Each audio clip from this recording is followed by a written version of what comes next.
For the last few days, I've been reading about various Reddit members' run-ins with creepers, stalkers, and other downright freaky people. Now that I've gotten good and inspired, I figured I'd add my story to the list. This starts about 5 years ago.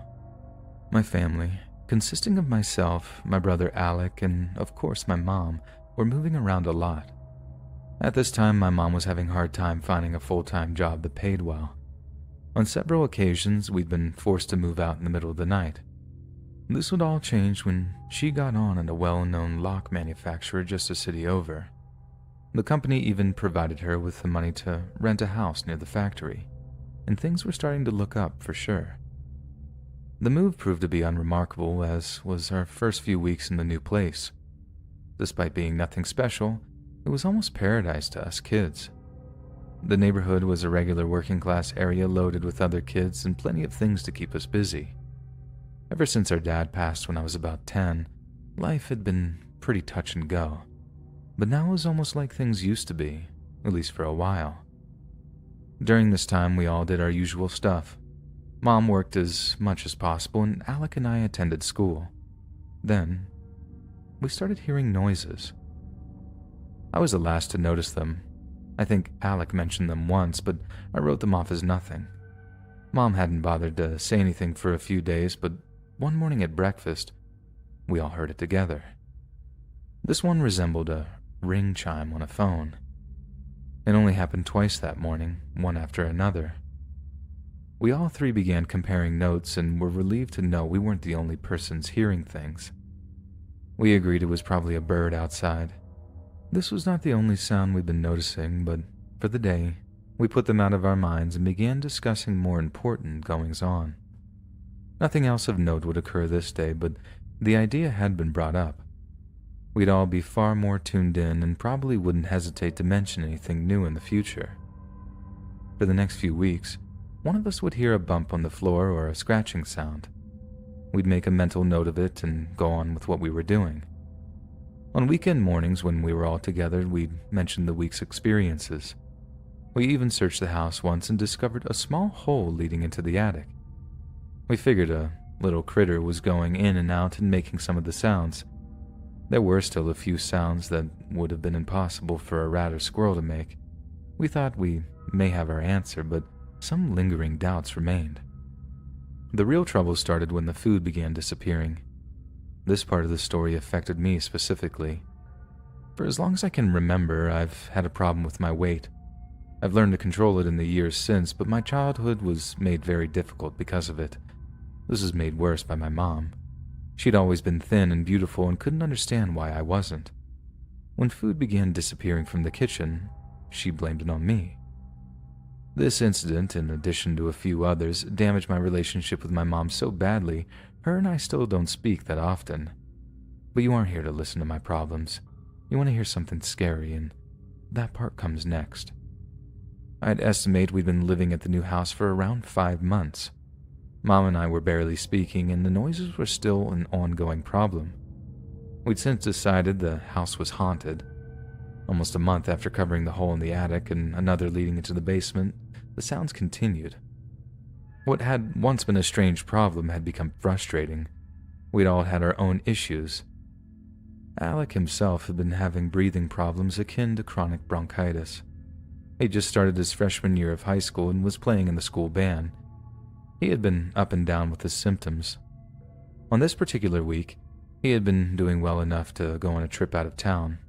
Unfortunately, soon after arriving, his symptoms blew back up and he was sent home for treatment. He arrived back home in the middle of the day when my mom and I weren't around. Things were quiet at first, but soon he heard noises coming from the front bathroom. He called out, but no one answered. Not thinking anything was wrong, he went to the door and opened it. To his horror, a man he didn't know was standing half-dressed, staring at him. He said the man moved toward him. Believing he was going to be attacked, he fled from the house and ran to a neighbor's residence for help. This was where he stayed until the cops completed their search. What they discovered would destroy our newfound sense of peace and cause long-term damage. When I arrived home, Mom was still speaking with the police. My confusion quickly gave way to terror after hearing their story. As they cleared the home, nothing appeared out of the ordinary. That was until they searched the basement. There they discovered a makeshift bedroll under the stairs, hidden behind a large stack of boxes. Although the intruder was gone from what they found, it looked as if though he had been sleeping there for some time. I felt like I had been kicked in the stomach, and I became slightly hysterical for a moment. Once I got myself composed, I asked about Alec. He was still across the street and refused to return home. His hands were shaking and sweat was pouring down his face.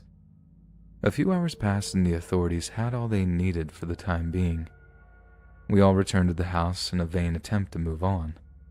The side effects began to show themselves almost immediately. Alec was eventually convinced to return, but he was never the same. Nightmares became a nightly occurrence. He was unable to sleep until Mom or I showed him the basement was empty. Worst of all, his breathing trouble grew worse by the day, and I too was greatly affected. Every minute inside the house made my skin crawl.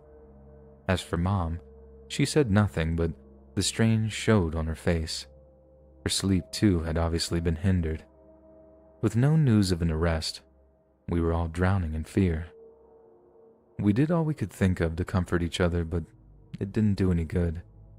At the end of the 7th month, we moved into a new place. This was a 3-bedroom condo without an attic or basement, and I remained there for another 2 years before getting my own place across town. I've been here ever since. After moving from the house, it seems all of our lives have improved. I'm fit, happy, and in a loving relationship.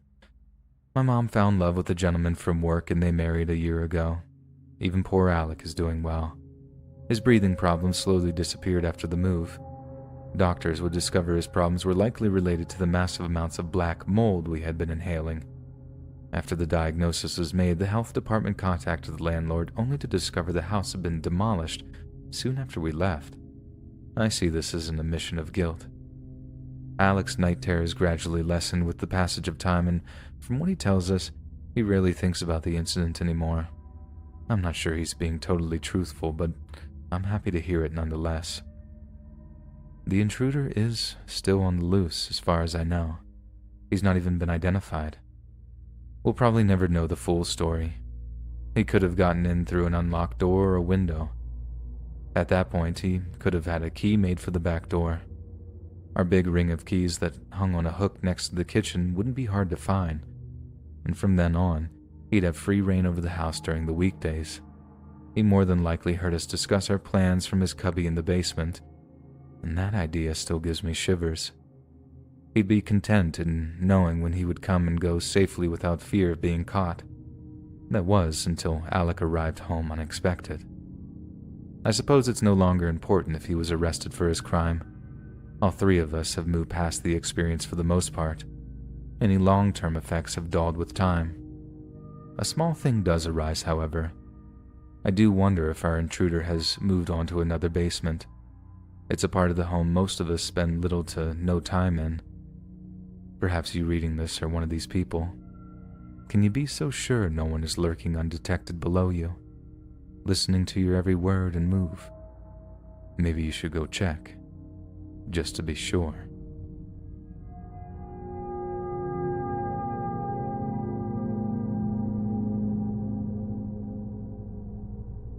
Somewhere on the wind-blown plains of Middle America, there stands a home. It's a regular, unassuming home. Nothing in its appearance draws your attention, nor marks it out as different. But this home once held a dark secret, one that would remain hidden for the most part until today. You see, once upon a time, not all that long ago really, this was my home. I was among a small number of young men. We resided in the dark depths of the home's basement. 5 in total. We existed there not by choice, but by decree. Our days were consumed in work while our nights were spent in dreaming. Among those dreams we often entertained the idea of freedom. Fortunately for myself and the others, one brave member of our community would make these dreams flesh. She is the reason I'll be able to share my story today. I suppose I should start with the larger aspects of the tale before focusing on myself. No real names or locations will be used. It all began way before I was born. Around the mid-1960s, a young charismatic preacher built a dedicated group around him. His theology was different from most in the faith. According to his teachings, Mary Magdalene was given the power to speak the word of God by Jesus himself. Upon his ascent to heaven, Mary effectively became the head of the Christian Church. Through the generations, this line was passed down into our Holy Father, who traced himself back to Mary Magdalene herself, ascended to the position. This idea was surprisingly well received at the time. By 1980, he had amassed a congregation of over 3,500. However, as times changed, more and more devotees left the church for all number of reasons. When I was born in 1993, our group had dwindled to around 125.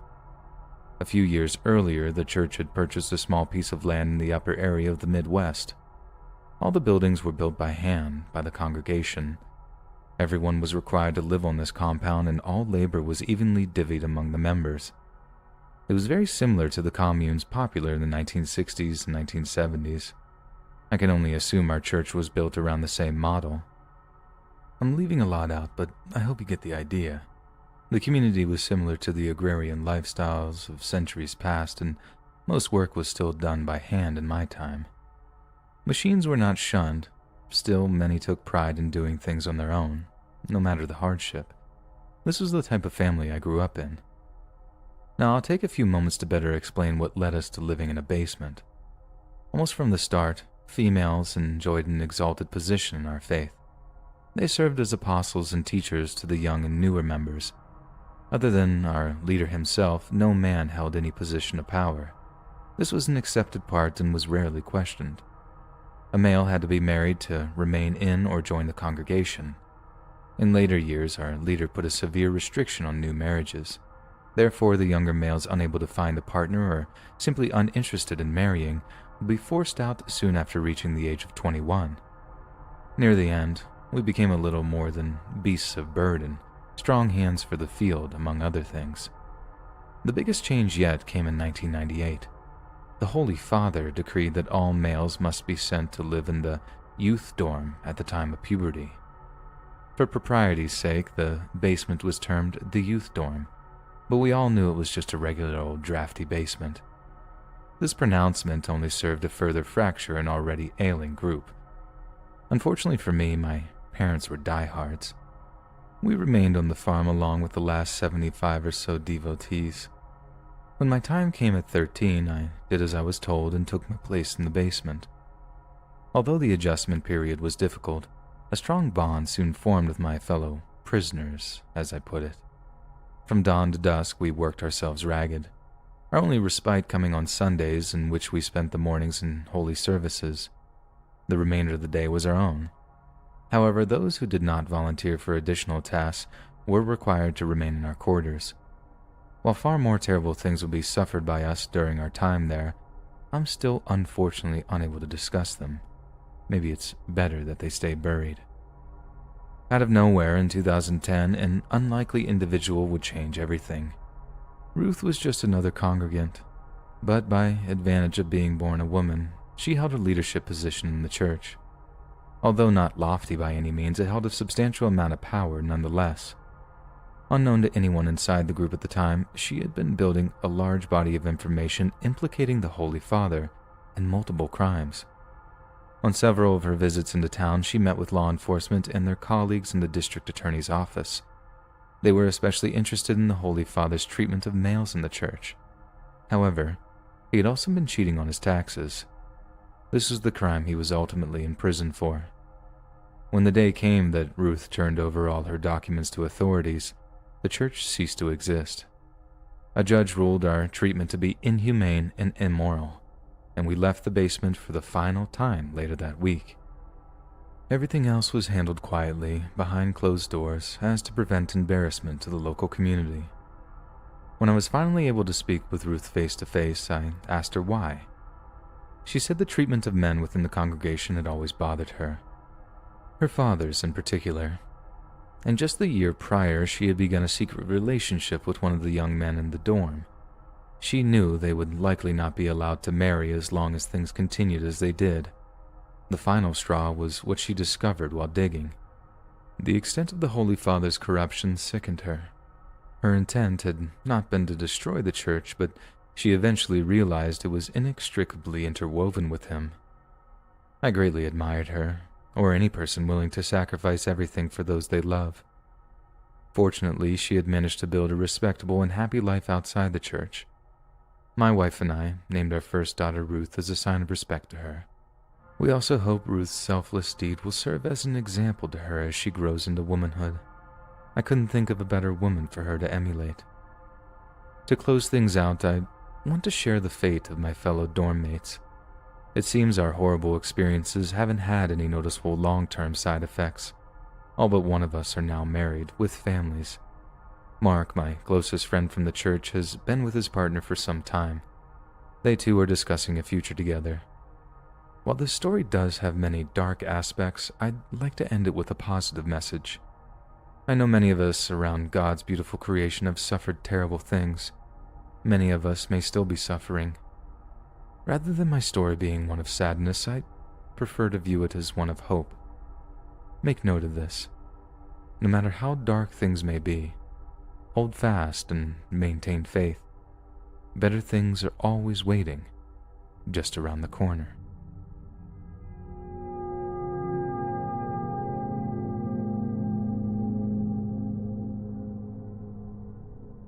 When the headline screamed, "Local man tortured in basement," I was naturally curious. Little did I know I would soon be in the same position, not a week later. According to the story, a group of home invaders had burst into a nearby jewel dealer's home to steal a stash of diamonds he was rumored to have on site.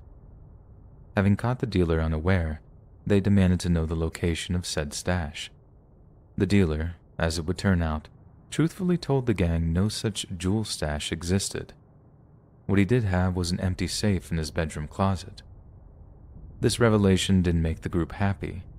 They chose to disbelieve the homeowner, and for the next hour, the burglars took turns torturing him for the location of the non-existent stash. It would be the arrival of a nosy neighbor that would cause the thieves to scatter. But by this point, the homeowner was mere minutes from death had he not been rushed to the hospital. It was a harrowing story to be sure, but never once had I ever thought that I was in any danger. The extent of my riches amassed to about 25 grand or so. This consisted of a 19th century gold and silver coin collection my father had left me. I had just had the collection appraised the year before. This is probably where I was chosen as a target. The appraiser offered me $10,000, but I kindly declined. The coin sat collecting dust in my floor safe after that. A week or more went by. I was loafing on my couch watching a movie.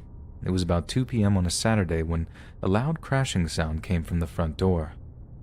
I was so focused on the television I nearly jumped out of my skin, and I peeked around the corner in time to see 3 masked figures pouring one by one through my shattered door. They were surrounding me, guns raised within a few seconds.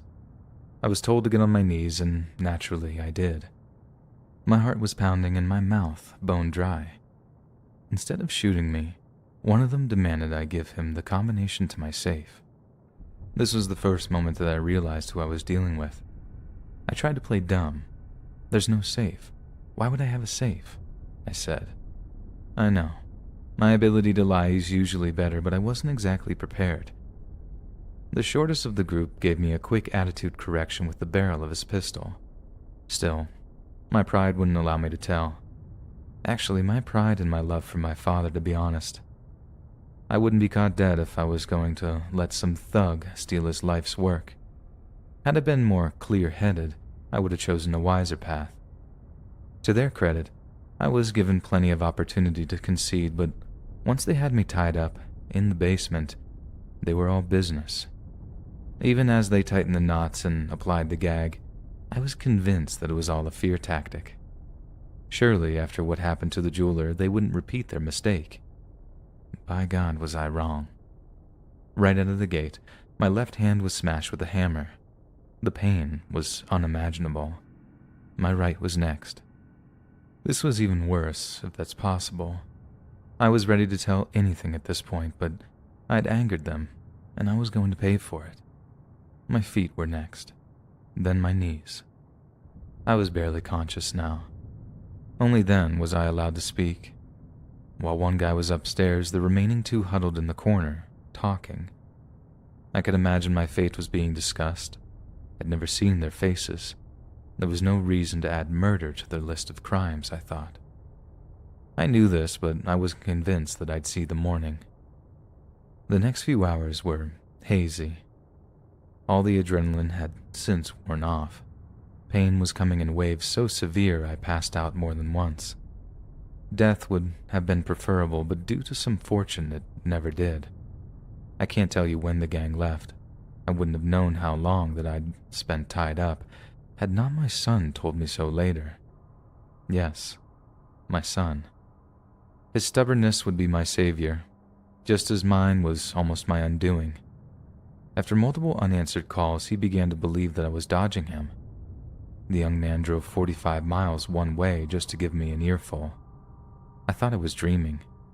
His voice echoed down the basement stairs, and I thought that I was hallucinating. It was the paramedics moving me that finally woke me up. For a split second, I believed them to actually be my captors. Their faces were bare, and I was sure death was coming. But my son calmly placed his hands on my shoulders and assured me that everything was over. It's probably clear what followed next.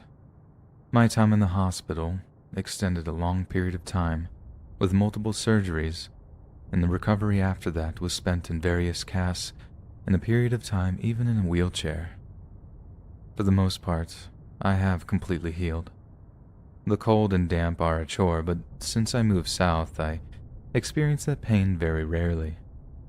As sad as it may sound, I harbor no lasting hatred of those thieves. They may have taken something valuable, but they gave me much more important things back. My life. Nonetheless, when I was notified of their arrest 7 months later, I was relieved. Only a small amount of the coin collection was reclaimed, most being fenced long ago. I was surprised to get any of it back at all. Presently, all of these gentlemen are guests of the correctional system, likely for the next 30 years or more. I briefly returned to work after my recovery, but had subsequently since retired. The majority of my days are now spent in leisurely pursuits like fishing and hunting. I learned an important lesson all those years ago. Life is a special yet fleeting thing. You should enjoy every day like it's your last. I'd gladly sacrifice 1 million coin collections for another day with those I love. Sorry, Dad, but I think you'd agree. Stay safe, everyone.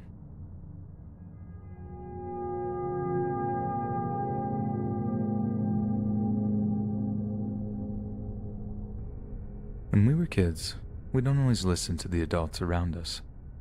Part of growing up requires us to push boundaries, or we never know when we've gone too far. It's just a fact of life.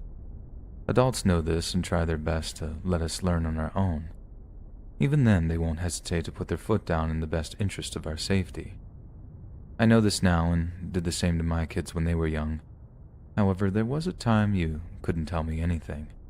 I constantly pushed the boundaries and never learned from my mistakes. That is, until I almost died. In my youth, I was a handful. Too much for my mother, in fact. My dad had been shot down and killed in Vietnam. I had only been 2 at the time. My mother didn't date, and both my grandfathers had passed. I lacked any male role models in my life, and Mom tried, but just couldn't fill this role. This was another time, and Mom was a small-town simple lady. I was old enough to know that she was overworked and not the assertive type. I naturally exploited this. I had not yet fallen into crime, but she feared I soon would. She searched out a solution and soon came up with a perfect one. Spring break would soon arrive. She would need someone to look after me during the day. This is when Dad's mother, Granny Jean, came into the picture. Mom and Granny Jean never saw eye to eye, but they kept things civil. As I'd soon discover, Granny Jean was just what I'd needed. She'd grown up in the Depression. It made her tough, a no-nonsense type of woman. She had no time for foolishness, but was still capable of showing love when appropriate. The two spoke on the phone, and she agreed to take me for the week. I left for the farm on that Sunday morning and arrived by bus later that day. A daunting trip for a lone 9-year-old. Not that I would have admitted it. Granny Jean picked me up at the station and we drove the 25 miles back to the farm in silence. I say silence, but there was a preacher talking on the radio for most of the ride. I began to speak once until I got the stink eye from Granny and figured I'd be better off shutting up. Not until breakfast the following morning did she truly talk to me. Afterwards, I received a quick lesson on feeding the animals and then was left to entertain myself. So, naturally, I took off in search of trouble. Most of the day was spent walking the fields and exploring the woods. I returned briefly for lunch, then renewed my explorations. Around 4, I came across this old abandoned farmhouse. It was a massive thing, 2 stories and a big wraparound porch. I couldn't resist. I quickly looked through the windows to make sure no one was inside. Seeing nobody, I walked around back and entered. There wasn't much to see, but to me it was like a giant clubhouse. It was getting late, so I left, with all intention of returning. That evening at dinner, I happened to make mention of the old house. No sooner had I said it, Granny Jean jumped down my throat. "That's not your property. Don't you go back there. It's old and dangerous. It's not safe. Do you understand?" I was terrified by her reaction, and sheepishly I said, "Yes, ma'am." I was shocked by my own words. I'd not been in the habit of respecting my elders, but she was in full control, and she knew it. Well, almost full control. That night, as I lay in bed, all I could think about was the old house. There was still so much to explore. I had to go back. And I did the next morning, borrowing a flashlight on my way out. Beginning where I'd left off the day prior, I climbed the creaky stairs to the 2nd floor. Had I been smarter about the layout of the old houses, I would have tried to explore the attic, but I didn't realize it was there. I did encounter a door that likely led to it, but it being locked, I moved on. I had much more to see. Having found nothing of note at this point, I returned to the kitchen. A door I hadn't yet tried was located there. It was difficult to open, but after a few hard yanks, it broke free. Ahead of me were stairs leading into a basement. The darkness before me screamed, "Come down." With my borrowed flashlight in hand, I descended down those stairs. One step had long since rotten away, and I jumped it. It's a miracle the step I landed on didn't snap too. Reaching the bottom, I swept the large room with a beam of light. I couldn't see much from my position. Therefore, I made the mistake of taking a closer look.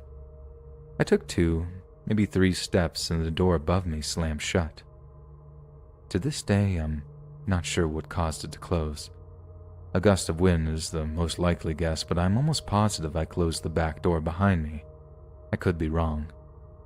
I was never good about closing doors, so no matter how improbable it is actually possible, I'll not entertain any other of the more outlandish theories. I jolted back up the stairs, skipping 2 or 3 at a time. I threw myself against the door, but it wouldn't budge. Again and again I did this, but to no avail, and I was trapped. I began panicking. Then, suddenly, I remembered the big swinging doors I'd seen when I arrived. I frantically raced back down, jumping steps in pairs. The second to last broke under my weight, sending me tumbling across the floor. The room was now very dark. I realized my flashlight wasn't working. I shook it rapidly and it came to life. I returned to my feet and renewed my sprint to freedom.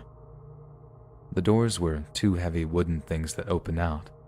I'd need a lot of power to budge them. I summoned up all my strength and threw my body against them, but nothing. I repeated this twice more until I was too tired to continue. I took a break and tried to think. I closed my eyes and concentrated intensely. I pictured the doors as I'd seen them the day before. My mind's eye scanned every inch, every nail, every board. All hope I had disappeared in an instant. I should have remembered the large board straddling the doors from the outside. It was a sturdy-looking 2x4 or something of similar size. It spanned the entire breadth of the opening, slid tightly under 4 metal braces. I'd not lost complete hope just yet. I wandered back and forth around the room, examining every square inch. There were a couple of small windows. Perhaps if I broke them, I could squeeze out.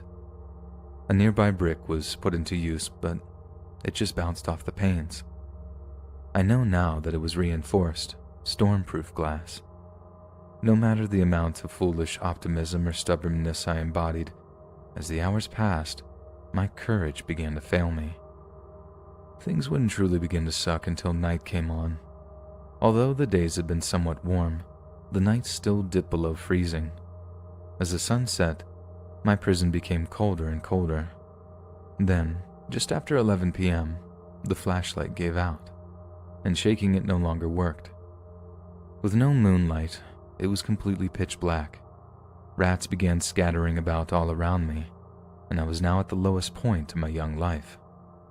My surroundings terrified me more than the thought of freezing to death. Visions of rats gnawing on my limbs, being too weak to move, overwhelmed me. Sleep became harder and harder to avoid. Even then, I knew if I fell asleep, I might not wake up again. I had no doubt that help would be coming, but would they reach me before I froze, or worse, was eaten alive? Sometime in the early hours of the night, I lost the battle and slipped into unconsciousness. In that sleep world, I could feel my soul being carried upward. I was no longer shivering. My body was warm, and I no longer hurt. This had to be heaven, I thought to myself. But fortunately, it was not my time. I awoke the following morning, but rather than heaven, I was back in bed. The smell of baked things floated up from the kitchen and was all very disorienting. Had I just dreamed this, I thought? I looked around, and nothing was out of the ordinary. The sun was shining through the white lace curtains. Rags, Granny Jean's tabby cat, was curled up in the chair watching me. I was wearing my favorite flannel pajamas, and all seemed well. Yet just below the surface, something gnawed at me. I slipped quietly into my robe, not wanting to ruin the peace of the morning. Rags followed close behind, and I stepped softly down the stairs. The rotten stairs of the basement flashed in my mind. Maybe I was in hell, a proper punishment for such an unruly child like myself. This would be a particularly bitter pill. I expected to be swarmed by a horde of rats any moment. Maybe Rags was their leader. He ran ahead of me and turned the corner, and I braced for the gruesome onslaught, but it never came. I reached the bottom. Looking left, I could see Granny Jean, her back to me, the same gray hair wrapped into a tight bun. She sat at the kitchen table. The calm swaying of an old string instrumental flowed lazily from her little radio. I just stood and watched for a long time, a slight tug of tension lurking just below the surface. A few minutes passed, and Granny Jean turned in her chair, kindly wishing me a good morning. I joined her in the kitchen, still unsure of what to say. "Are you hungry?" The words were comforting yet unsatisfying. "Yes," I answered with a quick jerk. I stood still and watched as she gathered the food. She was consumed with her work, yet perhaps even then aware of the turmoil raging inside of me. She cracked 2 eggs into a skillet. The sizzle and captivating scent of bacon rose in the air. "I don't think we need to discuss what happened last night. You're safe now, and I'm sure a boy even as stubborn as you has learned his lesson." The relief was indescribable. I fought back the tears, but a few escaped. Their warmth, all the more soothing, I didn't want her to see, and I turned my back to her and spoke. "No, ma'am. I see now just how difficult I've been, and I'm sorry." And that was it. Granny Jean plated up my breakfast, and we sat together as I ate, not speaking, the soothing, swaying strings blending into the warm, fragrant air of the kitchen.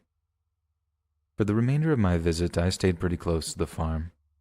There were plenty of reruns on TV and chores to keep me occupied. I had meant every word I'd said that morning. A veil had been lifted. All the trouble I'd caused, my willful headstrongness, it led me to that cold basement. The adults around me only had the best in mind for me, yet all I ever heard was no. The old version of myself did die that night. When the week came to an end, Granny Jean drove me back to the bus station. As we parted, she gave me a little peck on my cheek.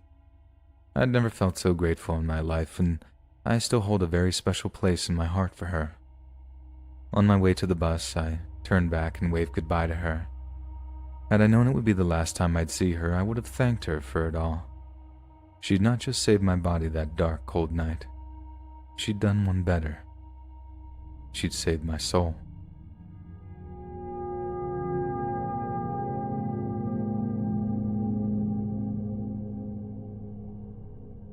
It was August 28th, 1984. Elizabeth Fritzl had just turned 18. What should have been a happy time in her life was soon to become a living nightmare. At some point that day, Elizabeth would disappear and not be seen again for 24 years. Soon after her disappearance, Rosemary Fritzl, Elizabeth's mother, filed a missing persons report. No trace of her daughter could be found. Then, almost a month later, her father, Joseph Fritzl, produced a letter postmarked from Braunau, a city 100 miles from their home in Austria. According to the letter, Elizabeth was staying with a friend. She demanded her family not search for her, or she would leave the country. Joseph told the authorities she had probably joined a religious cult. They must have taken him at his word, and nothing else was done to find her after that day. Another 24 years would pass until the world would hear from Elizabeth again. She was never missing. At least, Joseph knew where she was the entire time. As it turned out, that same day that she had turned 18, he had trapped her in a hidden chamber that he had specifically built for her, in the basement. From then on, he would visit her at least 3 times a week, bringing her food and other supplies. What followed involved graphic detail. Because of Joseph's repeated indecent assaults, 7 children would be born to Elizabeth in her prison, although 1 died soon after birth. 3 of the children, Lisa, Monica, and Alexander, were removed as infants and raised by Joseph and Rosemary. This was all approved by local social services after Joseph claimed the babies had just been left on his doorstep. Upon the birth of the 4th child, Joseph was kind enough to allow the chamber to be enlarged. Elizabeth and the children were made to dig out every inch of soil by hand. The undertaking lasted several years. As terrible as all this must have been, it could have been far worse. The captives were allowed to have things like a refrigerator, television, and VCR. During their ordeal, Elizabeth taught the 3 remaining children, Kirsten, Stefan, and Felix, how to read and write. Occasionally, Joseph would shut off the power and forget to deliver them food in order to teach them a lesson. In a couple of different instances, he went as far as telling them that they would be gassed or electrified to death if they attempted to escape. Then, on April 19, 2008, the eldest daughter, Kirsten, fell unconscious. Elizabeth managed to convince Joseph to seek medical attention for her. She assisted Joseph in carrying their child out to an awaiting ambulance. It would be the first time she had been outside in 24 years. Although she was forced to return and stay another week, her nightmare was soon to end. Once again, Joseph arrived with a letter supposedly written by Elizabeth. Fortunately, staff at the hospital found many aspects of his story puzzling and called the authorities. That was when the investigation into Elizabeth's disappearance was reopened. Joseph was questioned, and an expert on cults found his story improbable. Because her illness was so severe, Elizabeth pleaded to be allowed to visit Kirsten in the hospital. Amazingly, Joseph agreed, and Elizabeth, along with her 2 sons, were allowed to leave the basement for the final time. During the visit, a doctor tipped off authorities and both adults were taken into custody. Once she was assured that she was finally safe, Elizabeth shocked police with a story of her decades-long imprisonment and abuse. Shortly after midnight, Joseph, now 73, was formally arrested. The next day, Elizabeth, the children, and Rosemary were taken into protective custody. It's believed Rosemary never had any idea of what was happening to her daughter. Over the next few days, DNA would prove Joseph to be the father of Elizabeth's children, although his lawyer would insist this did not prove false imprisonment. Police believe Joseph was planning on contriving a story of how he rescued his daughter from the supposed cult to cover for the unexplained appearance of Elizabeth. The trial of Joseph Fritzl commenced on March 29, 2009. He stood trial for the death of the newborn, kidnapping, false imprisonment, and several other despicable actions. Pursuant to an agreement made to her by police, Elizabeth would be allowed to give videotaped testimony before prosecutors. Joseph pled guilty on all charges except murder and threatening to gas Elizabeth and the children. The jurors spent 11 hours that first day watching footage of Elizabeth's testimony. The tape was said to be so upsetting that 8 of the jurors could only watch 2 hours of the testimony at a time. 4 alternates were put on standby in case any juror asked to be excused. Elizabeth's older brother, Harold, also testified to being abused by Joseph as a child. The second day, Elizabeth herself appeared at the trial. Joseph was visibly shaken by her arrival, going pale and breaking down. The next day, he would change his plea to guilty on all charges. He's currently serving out a life sentence at Garston Abbey Prison in Upper Austria. He is eligible for parole after 15 years. On a good note, Kirsten was reunited with her family after being put under an artificially induced coma. She has since made a complete recovery. For the sake of the privacy, I won't say where Elizabeth and the children are living today. I will include that they are doing their best to live normal lives and heal from such a traumatic experience. The house that bore witness to these crimes was put up for sale and purchased in December of 2016. The purchasers planned to convert the property into apartments. The basement itself was filled with concrete in June 2013 at a cost of €100,000. Although in an interview in 2017, Joseph still showed no remorse for his actions, and in April 2019, it was reported that his health was in decline and he didn't want to live anymore. But we can only pray that he gets what he asked for, after creating a generational nightmare in a subterranean prison.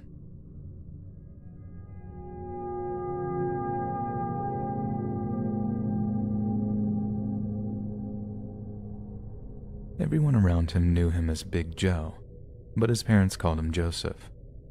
The Gibsons were friendly and cool for older folks.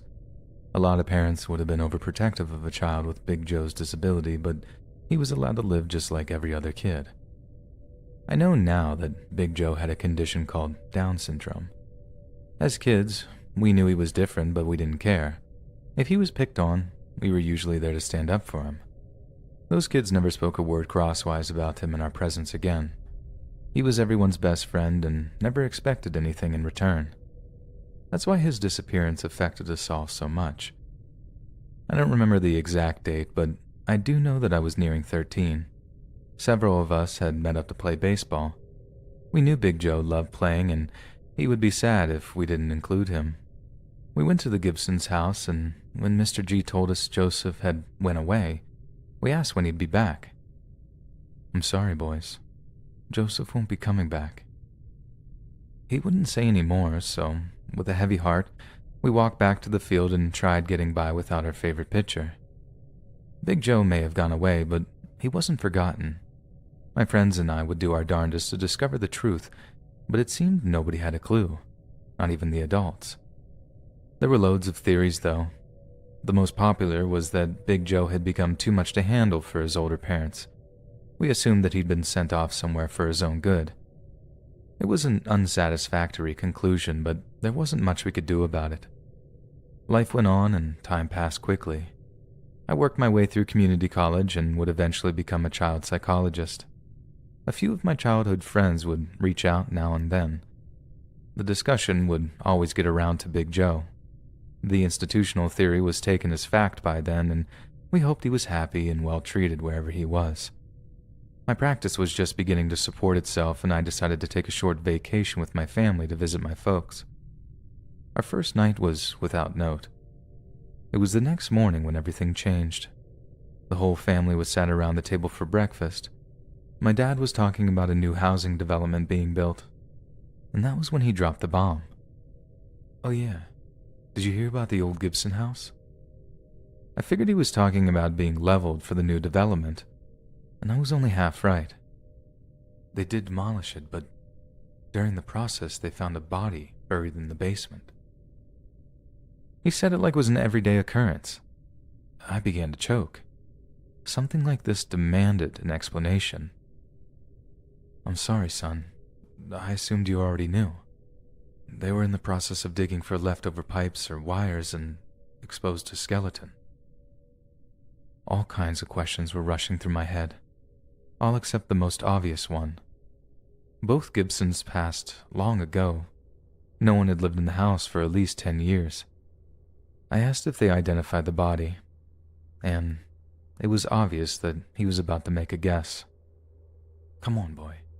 You know who it is. You're avoiding the most probable option in favor of the most improbable.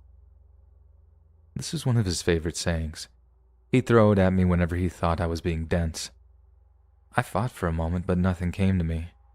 He could see the strain on my face, and I remember all of these words like they were yesterday. Okay, stop.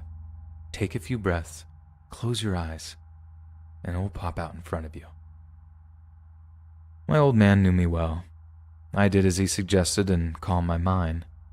Then bang, it hit me like a truck. And my old man had always been able to read me like a book. Big Joe? My excitement quickly switched to confusion and concern. Once again, he could read my thoughts. No, son. It's not what you think. The doctors are almost certain the man died of natural causes. I do want to mention here that although we saw Big Joe as a kid like us, it turned out he was actually nearing 25 when he passed. Although relieved, I was unable to overcome my confusion and disgust. Why hadn't they just buried him the regular way? It's not fair that we didn't get to say goodbye one last time.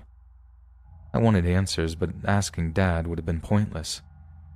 Now that I knew, I had to visit his gravesite as soon as possible, and after a small amount of research I did find it, and this was something I was going to have to do alone. I just remember as I stood beside the grave, I began telling him everything he missed since he went away. I told him about my wife and kids, how the Sox finally won the pennant. And then I realized he hadn't missed a thing. He had been with me all these years. I'd been carrying him in my heart the whole time.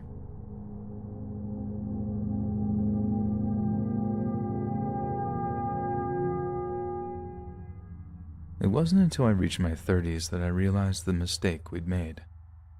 Although what happened was technically illegal, nobody got hurt. Animals aren't people, after all. Only when I began to learn about psychology did Isaiah's behavior actually cause concern. Don't get me wrong. After we made our discovery, I wouldn't have left him alone with an ant. All I'm saying is, it took a long time for me to understand how dangerous the kid truly was. By then, it was too late. Mark, nor any other member of his family, has heard from Isaiah in years. I haven't had a good night's sleep since learning this. I'm sure once I tell all of you what the two of us found in that basement, your sleep might be affected too. First things first, a brief layout of the people involved. None of the names I use here are the actual subjects' names. I don't want innocent people getting harassed. It was 2003, neck deep into the summer. I'm pretty sure it was just after July 4th. Both myself and my best friend Mark were 18. Mark also had a younger brother, Isaiah. He was 12. I'd spent almost every day of the past 10 years hanging out at their house. Things at my house were out of control, but this isn't about my home life. Back on the subject, this specific day was super hot. Even the AC was having trouble keeping up. We decided to retreat to the not often used basement in hopes of a cooler place to hang out. Mark and I remained down there for a few hours. At some point we became restless and decided to dig through the boxes on the surrounding shelves. At the very top of one shelf was a big box lacking any labels. We naturally had to know what was inside. I was a little taller at the time, so I was chosen to climb up and bring it down. Since I was unable to grab it with both hands, I made the stupid decision, depending on how you look at it, to knock it off the shelf. It hit the floor with a dull thud and fell onto its side. That was when the first corpse fell out. We thought it was a hat or something, but when Mark picked it up, it was obviously a dead cat. As soon as he realized this, Mark let out an "ugh" and dropped it. Our curiosity was only stronger then. I grabbed a curtain rod and flipped it over. The poor beast appeared to have had its insides ripped out. After a short discussion, we came to the conclusion that it had crawled into the box and died, only to have a rat come along and feast on its innards. Satisfied with this conclusion, we agreed to continue our search. I pushed the box back onto its bottom and pulled the flaps open to get a better view. It was immediately clear we had far more disgusting discoveries ahead. I will take this moment to warn anyone who is sensitive to these types of situations to stop now. Although I have already described the death of an animal, it's going to get a lot worse from here. With that out of the way, I'll continue. As I said, I opened the flaps of the box only to be met by a menagerie of dead animals. Most were local pets from the look of them. Mark and I were both appalled and confused. What was this? Sheepishly, I reached in and began to pull out the dried husks. In the end, I found 6 different dead animals. Underneath the corpses, the box was filled out with Isaiah's old toys. I pushed it aside and started surveying my ghoulish discovery. 5 out of the 6 were cats, with an additional 1 tiny dog. From what we could tell, they had all been strangled or had their throats cut. I still shiver when I think of it. A few of the cats still had the cord wrapped around their throats. This was all too much for the 2 of us to handle. Mark was adamant that this wasn't his work. So, we did the only thing we could. Mark walked back upstairs and asked his parents to join us in the basement. They were understandably disgusted at what they saw. Once again, Mark swore he wasn't the culprit. There wasn't any question of his parents' guilt. This only left Isaiah. He was in his room at the time. He was called down. When he saw the box, he automatically looked down. This was a clear indication of his guilt. What followed was an hour-long interrogation. I left soon after it began. This is a family matter. Not to mention my view of Isaiah had drastically changed. The little monster freaked me out. Mark would tell me the specifics later. The decision was made to get Isaiah counseling. And that's it. The police were never contacted, and the pet owners never knew what had happened to their beloved family members. I can understand not wanting your 10-year-old being labeled as a monster, but that's what he was. Mark said he tried to say the animals had attacked him at first, and he was just defending himself. Their folks weren't buying that. He eventually accepted responsibility and apologized. I wasn't comfortable with this result as a kid, but now that I know that this is a sign of a serial killer, I'm terrified. For a few years, I lost contact with Mark. I went off to college and moved to a new city.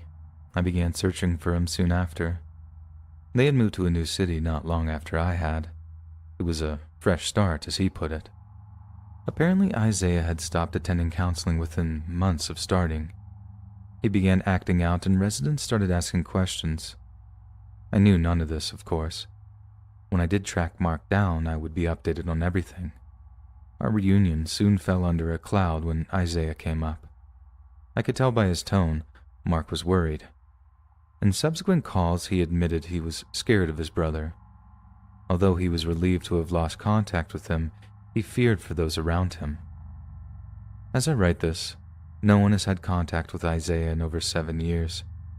His name does come up in searches, but he makes sure to move around a lot. So far, he shows up in Denver, Los Angeles, Chicago, and most recently Long Island. Obviously, these are all cities with unsolved multiple crimes and murders. I'm not sure I'd want to talk to him even if I did track him down. And no, Mark doesn't. And now maybe you'll see why my nights are fitful and long. I often blame myself for saying nothing. I catch myself searching crowds for Isaiah's face, but I'll admit I probably wouldn't recognize him now. The hair stands up on my neck anytime a person gets too close to me in a crowd.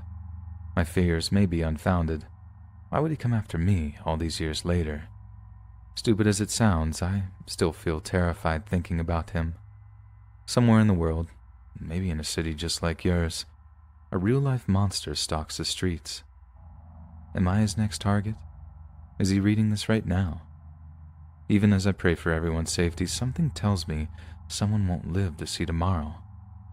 In the name of all that is holy, stay vigilant and beware of strangers.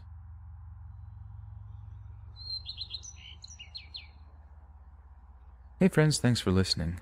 Click that notification bell to be alerted of all future narrations. I release new videos every Monday, Wednesday, and Friday at 7 p.m. Eastern Standard Time. And if you got a story, be sure to submit them to my subreddit r/letsreadofficial, and maybe even hear your story featured on the next video. And if you want to support me even more, grab early access to all future narrations for just $1 a month on Patreon, and maybe even pick up some Let's Read merch on Spreadshirt. And check out the Let's Read podcast, where you can hear all these stories and big old 2 to 3 hour compilations and save huge on data, located anywhere you listen to podcasts. All links down below. Thanks so much, friends, and I love you so much. Hey friends, if you're in the market for a brand new wallet or sick of how overstuffed and bulky your old one is, then I got some good news for you, because today's episode is sponsored by Ridge Wallet. Ridge wallets are like a cross between a wallet and a Swiss Army knife, despite being barely thicker than a smartphone case. The Ridge wallet has room for up to 12 different cards, plus some spare cash. They come in over 30 different colors, and they boast RFID blocking technology. But the thing I like the most is that they're so well put together that Ridge Wallet offers a lifetime warranty with every single product they sell. That means that if you look after it, your purchase of a Ridge Wallet could be the very last time you ever spend money on something to keep your cash and cards safe. I also love how intuitive and sleek card extraction is, and it's little wonder that Ridge Wallets have received over 50,000 5-star reviews. That being said, if the wallet doesn't do it for you, you can get every penny of your money back if you return it within 45 days. Ridge Wallets is also offering you guys a 10% off discount on your orders if you go to ridge.com/letsread and use promo code LetsRead. And with every dollar spent on the website before September 30th, you'll be entered into a prize drawing where the winner gets a brand new upgraded Ford Bronco or $75,000 cash. If those aren't reasons enough to make your new wallet a Ridge, I don't know what are. So you can head over to ridge.com/letsread and enter that promo code LetsRead today. Now, without further ado, on with today's stories.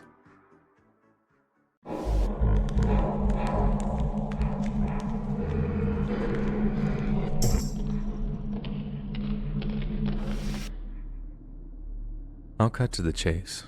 I'm part of an extensive armed security for multiple private companies. Recently, we got hired onto a construction security company in the Bay Area of Florida, and I get told that I'm doing graveyard shifts from midnight to 0630. As the pay is higher and I'm normally up this late, that's fine with me. I pull up and the construction site is a private high school that's being renovated. Pretty uneventful stuff the first 2 weeks, except this one time when a trucker kept his walkie-talkie on while watching grown-up videos. That was pretty funny. On my third night shift on the third week with this company, one of the older guys told me that when I'd started, things could get hairy in the middle of the night. It's nothing new to me, but it definitely piqued my interest. My shift starts like any other shift. I show up and make sure my takedowns and hideaways are functioning. The dash cam is good to go and my laptop is plugged in. As I said, all standard and nothing abnormal. The officer that I'm relieving said some odd noises are coming from around the area. I nod and start patrolling the campus. Kind of expected either urban explorers or just some dumb kids, so wasn't really too hyper-fixated on the situation. By about 0130, and I hear my first oddity. It sounds like screaming from the football field, and mind you, from the football field to all the way up on the right side of the campus is completely demolished with construction equipment and debris everywhere, like a giant maze of industrial equipment and building supplies. Due to the mess of their equipment, I stay put and pull out my night vision goggles to scan the field and the darkness beyond it. 10 minutes go by with nothing, no follow-up noises or anything. I have a whole area to cover within a time frame, so I pull out from my spot to finish my patrolling. I wrap up with the first patrol, log my time, and file a report for the oddity that happened. Afterwards, I pull back up to the front and park my unit off to the side under a garage wall that was protected on the entire right side. It's nearing about 0200, and so I mess around with some Pokemon Go and smoke a cigarette, then play some Age of Empires on Steam. I've got personal Wi-Fi in my car, so it enables me to slack off. Originally, I wasn't too bothered by the sound, but I soon couldn't shake off the feeling that if some dumb teen just got hurt on sight, things have the potential to get ugly quick. Nonetheless, I kept gaming. 0230 comes around and I get to the middle of the admin parking lot that is being built when I come across my first sign of trouble. So I'm driving with my left window down for noise purposes while other windows are CVPI tier tint. I feel confident no one or nothing can see inside my vehicle. As I pull up to the lot, I suddenly hear what sounds like a giant 2x4 hitting the side of the building with a force that is likened to Thor obliterating a planet. I black out and code 1 my way over to that area before stopping mid-drive to listen for anyone. I hear what sounds like a bunch of sticks with rubber pads on the ends running through the cargo crates. And what followed that sound is a sound I will never forget. It sounded like a mixture between a lion and a coyote put into one. And at that moment, my blood went cold. I backed my unit up and called for LEOs to get to my site pronto, to which I then explained the situation to them, and the responder just replies, "Oh God, it's back." As I'm panicking at their rather disturbing reaction, I hear the same running broomsticks and rubber pads sound again, but now from behind me. Then something I wish I'd never heard before. I heard the side door to the front building swing open and slam into the brick behind it. I peel out and code for lights and sirens to the main area of the building where the door is located. As I'm turning the corner with my lights and sirens, 3 city police officers are pulling in with their lights on as well. 2 more city LEOs and a deputy pull into the back area of the school building, and by this point, I'm almost soiling myself because this is something I've clearly never dealt with before. I draw my .45 ACP Taurus and turn my mag light on. I side peek the doorway and see nothing but dead darkness being cut through by the torch of 1,000 suns as officers stack up behind me. Suddenly, we all hear this screech, and then a bunch of destruction. Whoever was in here was absolutely decimating this one room. I get word from the other officers that we're breaching, and we hit the room with speed and nearly pinpoint stillness. The room is completely trashed. Seats ripped seemingly from the concrete and thrown several yards. Wall bricks missing layers, doors cracked. However, nothing was found. We finished clearing the main building on high alert, following this trail of destruction. We're checking doors, rooms, and covering our backs the entire way down the hall. With nothing to actually be discovered, we all carefully start to hustle out towards the parking lot. I was the third to clear the building and come out onto the pavement, and by now, it's almost 0430. Completely deadness outside. It was disturbing to go from such high energy to an area where it seemed to be completely dead silent. After it was all said and done, 6 officers saw the mess, including myself, and all 6 and myself heard the different noises. We all still don't know what it is. I had a canine stationed with me until we both got off at 0630, and for the rest of the night, the canine would go nuts every 30 minutes or so, and we were constantly looking over our shoulders.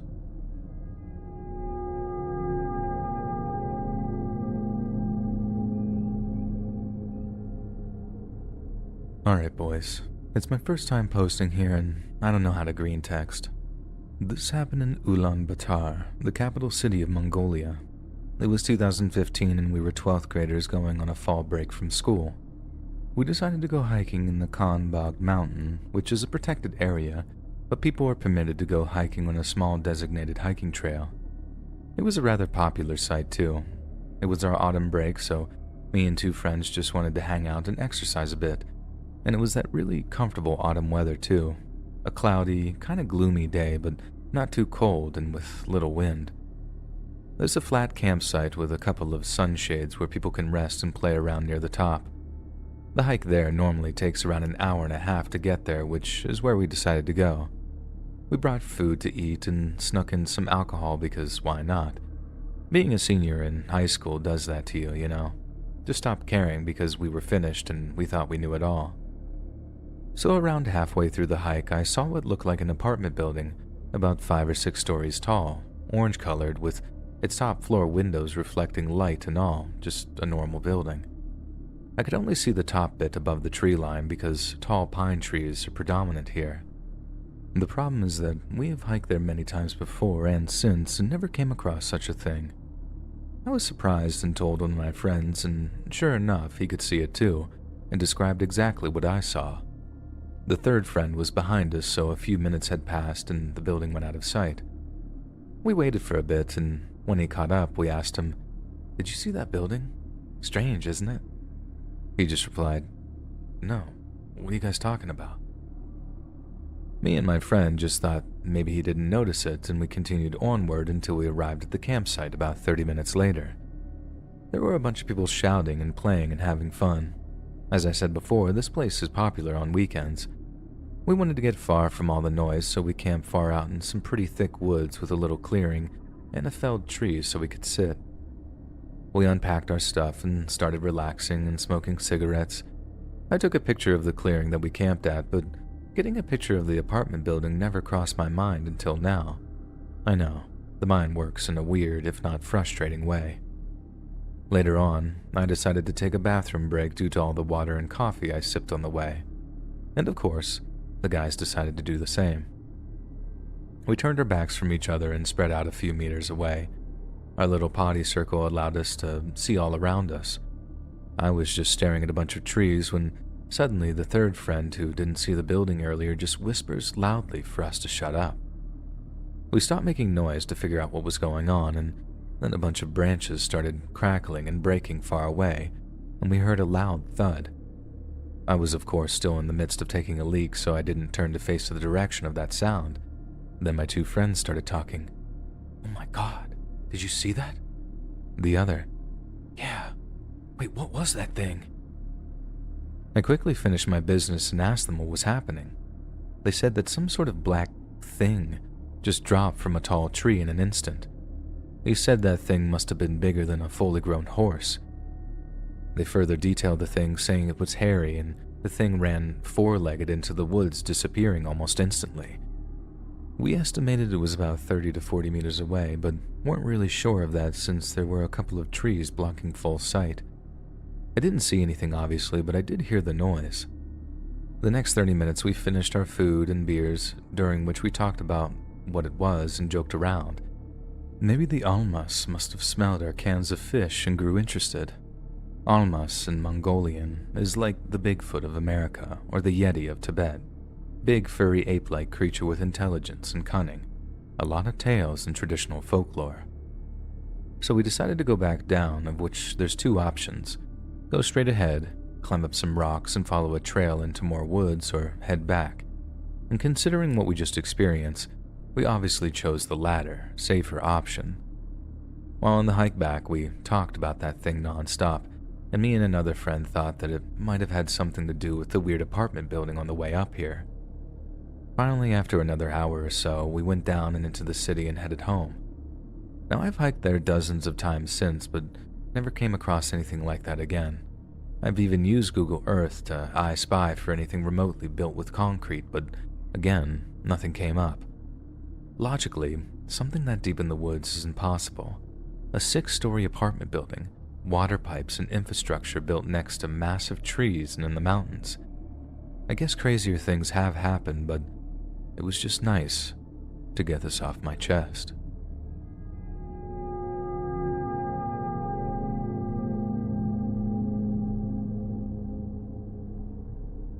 It's my first time posting here, but I have a spooky story to share about a time some friends and I went to Urbex in Vermont on a vacation. It was 2017, we were in college, and summer was approaching when my dorm mate suggested we go to Vermont. Some other people join up, and there was the suggestion of going out to Shaftesbury to hike, smoke, and hook up. I immediately think, oh hey, this is how horror movies start.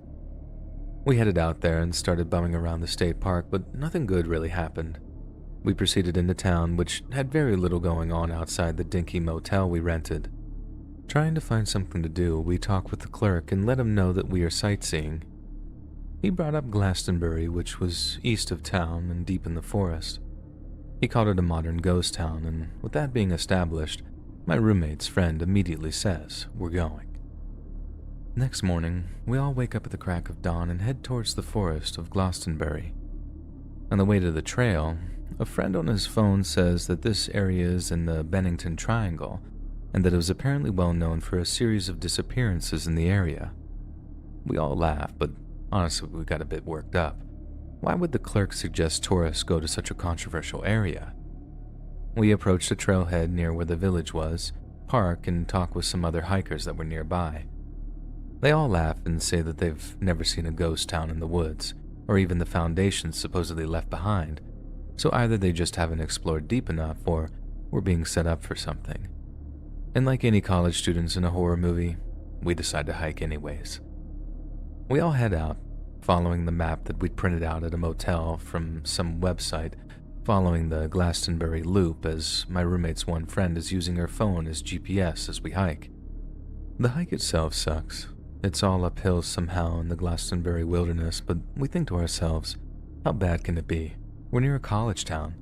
We can simply turn back and head into town if this turns uneventful. The heat that day was bad. There were bugs everywhere, and their insistent buzzing was driving us nuts.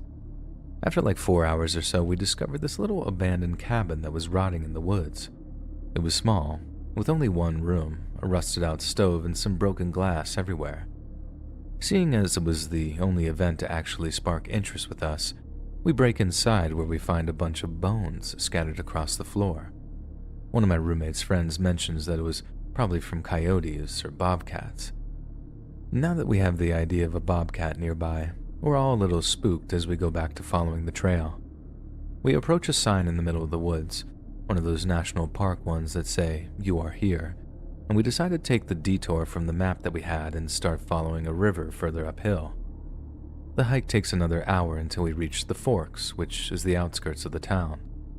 One of the friends begins to hear noises in the woods, like people following us, but we brush it off and figured that it's just more hikers. We continue up the river. Everywhere is covered and overgrown by trees, and there's nothing really to see but rubble. We hear more movement in the distance, but we continue to brush it off that it's summer, so we think it could be other hikers. The 6 of us keep marching up the hill, spotting different abandoned buildings as we progress. One of them ends up getting way ahead of us and shouts out from about 50 yards deeper up the mountain. They say that the path has appeared, made of crushed up white rocks everywhere, and that it's deep in the brush. We all laugh and decide that this is the best place to continue on, but one friend gets upset and doesn't want to continue forward. We all march up the path and eventually find piles of rocks everywhere, like rocky mounds covered in moss, as my roommate starts shouting out, telling the people walking around us to join us, or maybe they were shouting to try and scare animals away.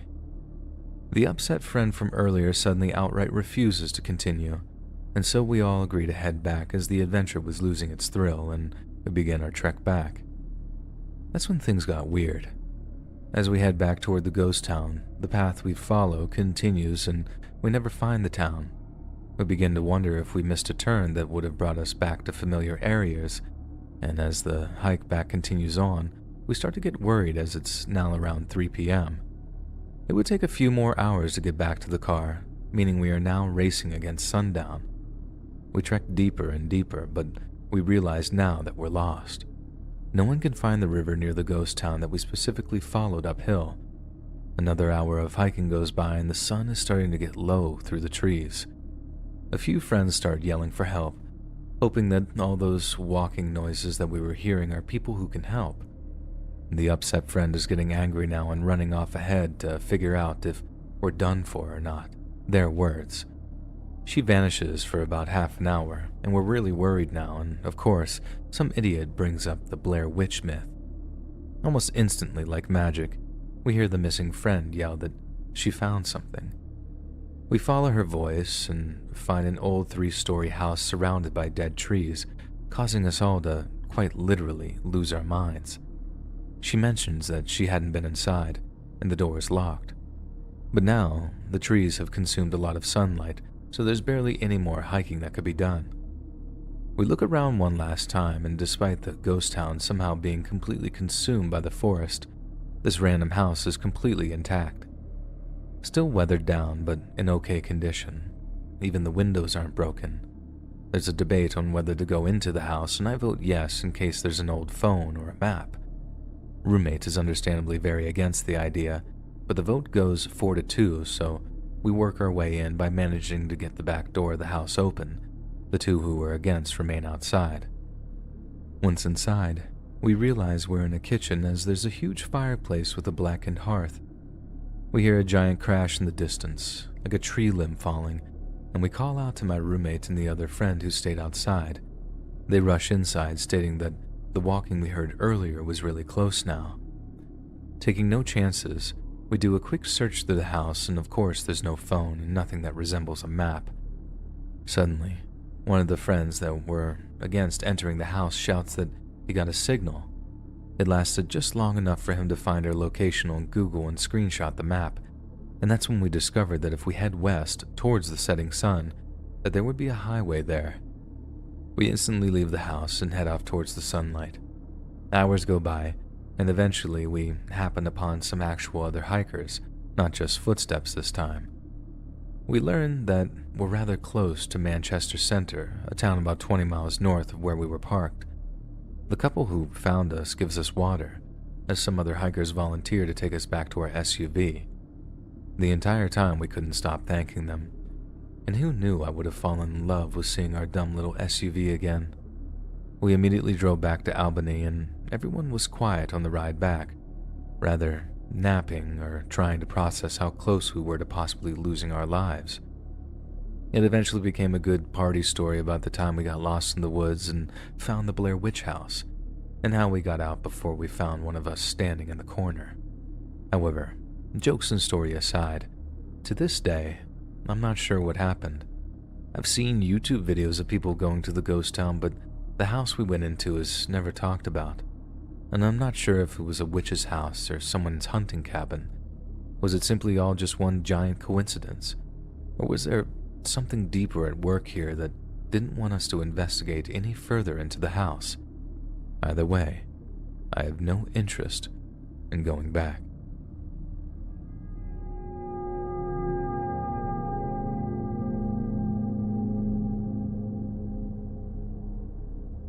I live with my father in a place with hundreds of houses, a majority of them more or less abandoned. I had lived here since I was a kid, so about 15 years. When I was a kid, I'd guess around 5 years old, there was a man living in the house right across my father's house. His first name starts with P, so let's just refer to him as that. Anyway, P was in his late 70s. He was a retired war veteran, and he was very good with herbs and botanics and other odd things. He was also a junk collector, not a hoarder, just a unique antique collector, and because of it, he did have a lot of weird stuff, like dozens of ceramic trolls outside his front door and stuff like that. He also had the biggest apples in his apple tree. Rumors said P used his feces as fertilizer, but that's probably not true. Probably. However, P barely spoke to anyone. People didn't really know much about him either, but my father was an exception. Since he is good with people and whatnot, he managed to chat up small talk with P every once in a while. He always told me to stay away from him, though. Years passed, and P died when I was around 11 years old. My father told me about it the same day. A couple of days later, P's mother and sister came here to clean out the house and pick up what was theirs. P's mother was really old, as you may have already have realized, which made it harder for them to clean it out, and they didn't feel like doing it. On top of that, they were naturally sad about P's death. With all of this combined, they offered my father to buy P's property for a small amount of money, as they just wanted to get it over with. And so, my father did buy P's property, including all of the stuff inside his house. He would then spend weeks cleaning that stuff up, and man, all the weird things he found in there. One of the things he found inside P's house was an electric scooter, the two-wheeled kind. Kids sometimes have them, which he just carried and put in our storage room. After he cleaned the house, he spent some time applying new wallpapers and placed a new floor to freshen up a little. He then gave me the house to use instead of a room. Yes, you read that right. I've had my own house before I was even an adult. It's only 2 rooms though, and right in front of my father's place. Now the following weeks, mysterious things started happening around here. Things would seem out of place, and strange sounds could be heard at night. My father jokingly said that it was P's ghost, and it made me rather uncomfortable at times, but I manned up and just didn't think about it that way. Some nights when I went out to take a leak in the bushes, I could feel as if P was watching me from somewhere. I don't know how to describe this feeling more than I could just feel it. Months later, my father went on a month-long boat trip, and I stayed at my mother's house during that time since I didn't want to go with him. A couple of weeks into his vacation, another neighbor called my father and told him our fire alarm went off. My father told him where the extra set of keys were, and our neighbor went inside to find nothing out of the ordinary. When my father came home from his vacation, he went and turned the water back on and the electricity, and then he opened the storage room. Inside was the electrical scooter with a completely burned out tire and a huge hole in the fat carpet on the floor. This was extremely weird, since the scooter can't possibly be started without the key in the ignition. The scooter hadn't even been test driven since he removed it from P's house, and this is when my father really thought something was going on about P. He told me, and I freaked a little, but it didn't stop me from sleeping in my new house though. Various small, spooky things continued to happen, and both my father and I were convinced that P's ghost was messing with us. We looked through all of his old stuff again to see what kinds of things we could find if we took a second look, and my father found a small sign with P. Wicht on it. Wicht was P's surname. My father decided to take the sign and attach it to the house as a sign of respect of some sort, or just to honor the old man. He did so, and immediately after that, the haunting and tormenting seemed to stop. None of us got that feeling anymore. I didn't feel creeped on when taking a leak in the bushes outside my house. I guess it's nothing too crazy, but I just felt like I wanted to share this with you, X. I didn't get to know Wicht, but I can't help but think that he was just misunderstood and simply wanted to collect antiques, and the entire neighborhood just decided to title him as some creep.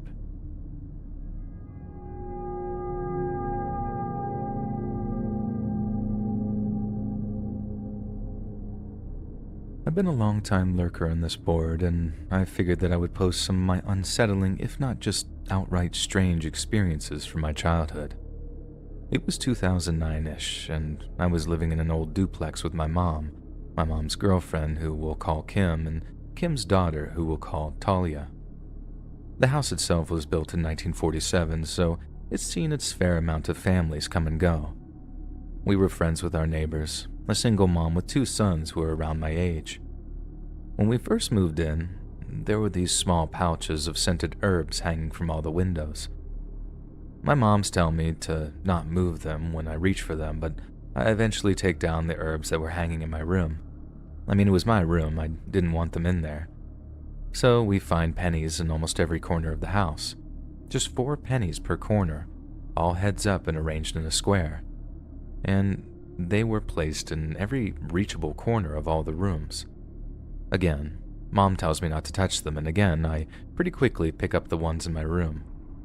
She would never tell me what they were, so I never understood their existence or why they were there.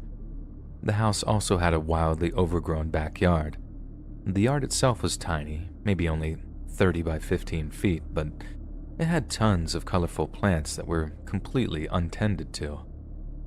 Our non-adjoined neighbor had this huge wooden privacy fence that made our yard seem even smaller, and because of it, the plants began growing vertically along it.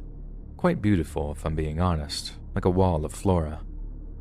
The house had this steep spiral staircase in the middle of the second-floor hallway that led up to a split attic. One side had my mom's exercise equipment, while the other had some junk for us kids, boxes of toys and old video games, stuff like that. The second floor itself was just for bedrooms and a bathroom. The master bedroom looked down the hallway where the first door on the left was Talia's room, then the door to the spiral staircase, then my room, and finally the bathroom which faced back at the master bedroom. My mom and Kim would claim that they'd see me sleepwalk out of Talia's room, down the hallway, into my room, and then a few moments later, back out of Talia's room, like I was stuck in a loop or something. They couldn't wake me up, and they're both pretty small while I'm in the middle of male puberty, so they couldn't exactly restrain me either. They devised a plan where they just had to wait in front of my mattress for me to walk by, and when I would, they both just pushed me over into bed. Apparently it worked a couple of times before deciding to put my dresser in front of the archway and hung a curtain for privacy's sake. Before getting to this house, I had never been known to sleepwalk, and I haven't done it since moving out. We had 2 dogs, a bulldog and a beagle. The beagle was my shadow, and I loved her more than anything. She goes to bed with me every night, usually sleeping at the foot of the bed. I'd wake up periodically to her growling at the corner of the room with her hackles raised. She would still be laying down in bed, but was clearly agitated by something. The corner she'd stare at is right behind the door, and if the door were to be open, she'd be staring at the closet corner to the attic staircase. I obviously can't ever see anything in the corner as it's too dark, but I reach down and pat her to try and calm her and myself down, and she looks back at me, eyes wide, licking her chops, but when she looks back at the corner, she kind of just glances around the room like she lost whatever she was looking at and settles back down. This would become a weekly occurrence over our 2 years of living there.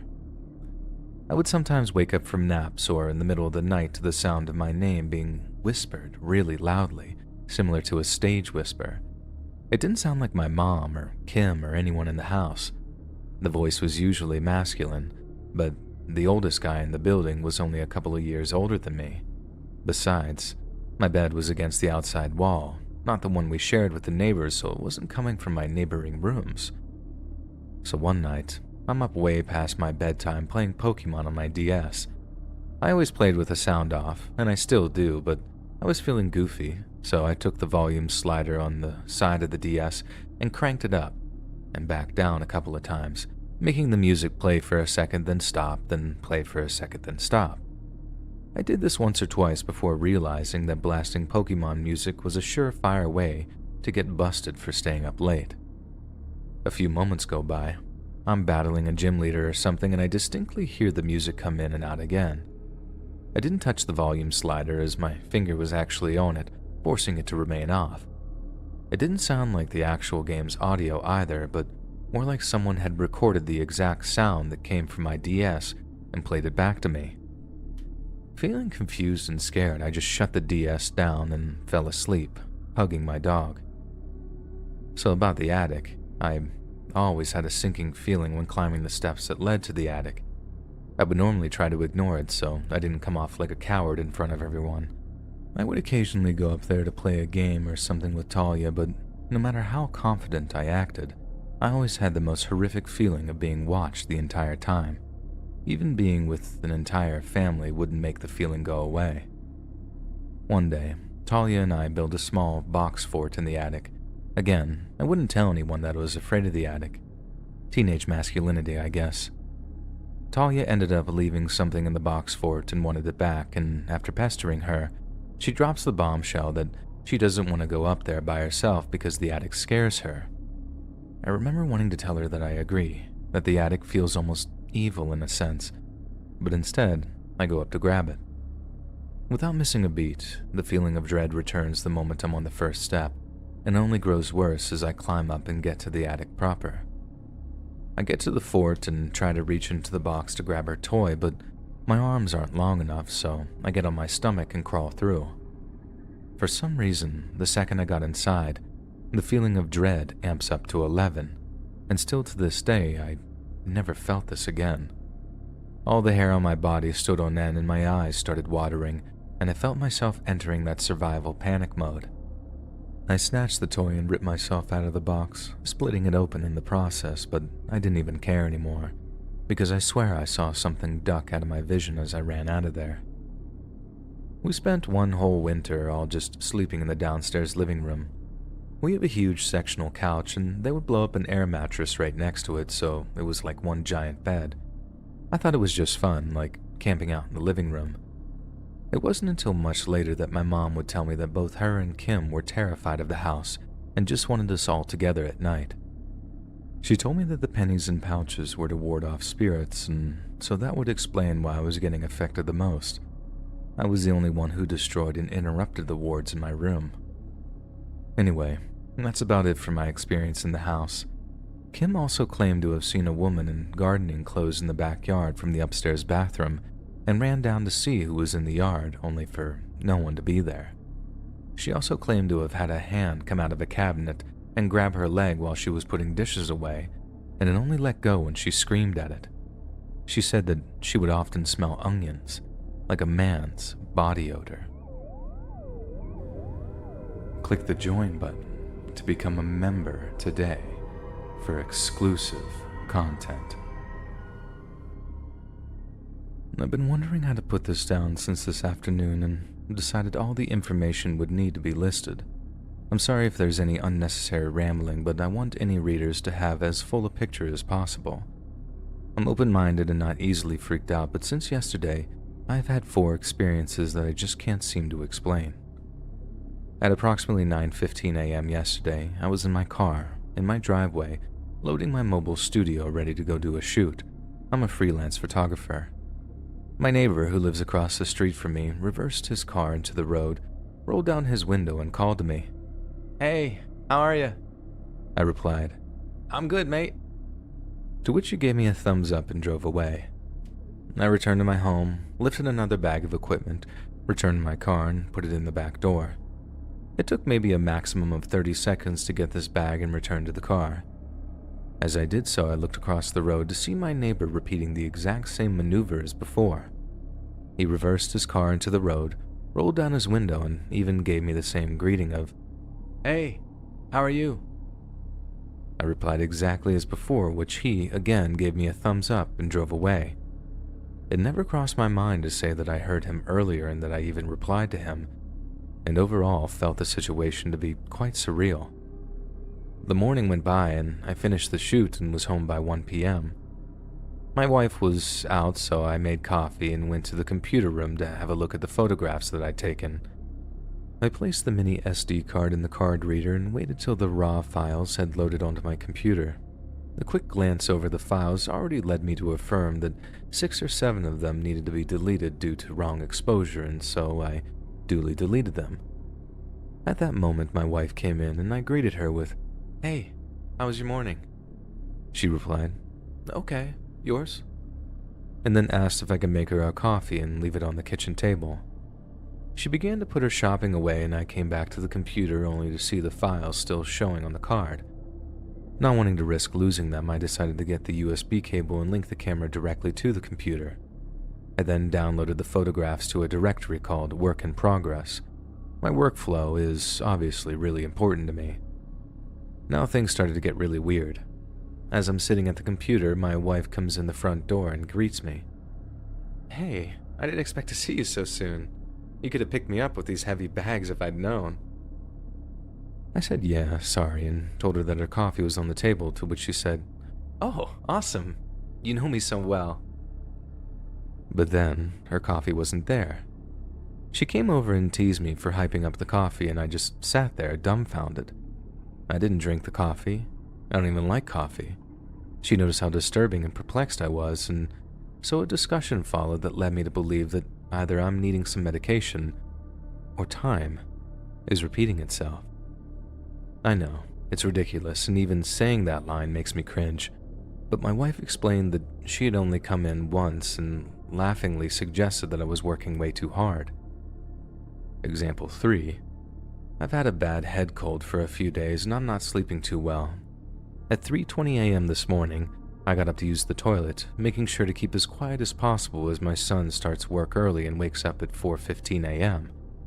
I returned to bed, was getting back under the covers when my wife woke up, looked at the digital clock and said, "Go make sure T's up for work. I don't hear him, so he might have slept in." I look at the clock and it was 3:55. Now, I know I'm getting older, but I don't need 35 minutes to go pee, and I know for a fact that it was 3:20 when I went to the toilet. As for the last example, I have 2 dogs, both Cocker Spaniels, and one of them has developed some kind of psychological fear of me since yesterday morning. If I go into the living room, she paces around the outside of the room and won't come to me. If I leave the door open, she'll pace the room, then run into the kitchen. My wife thinks that I stood on her tail or might have accidentally kicked her in my sleep. But she's an old dog. This attitude shouldn't have drastically developed within 24 hours. Something's happening, X. Either to me or around me.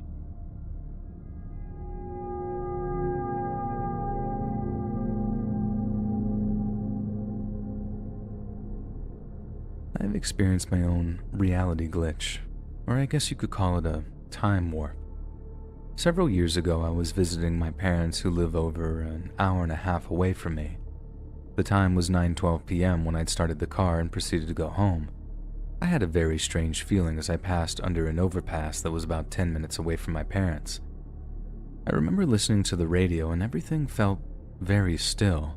Even the air felt kind of stale. My passengers were sleeping, so I was alone.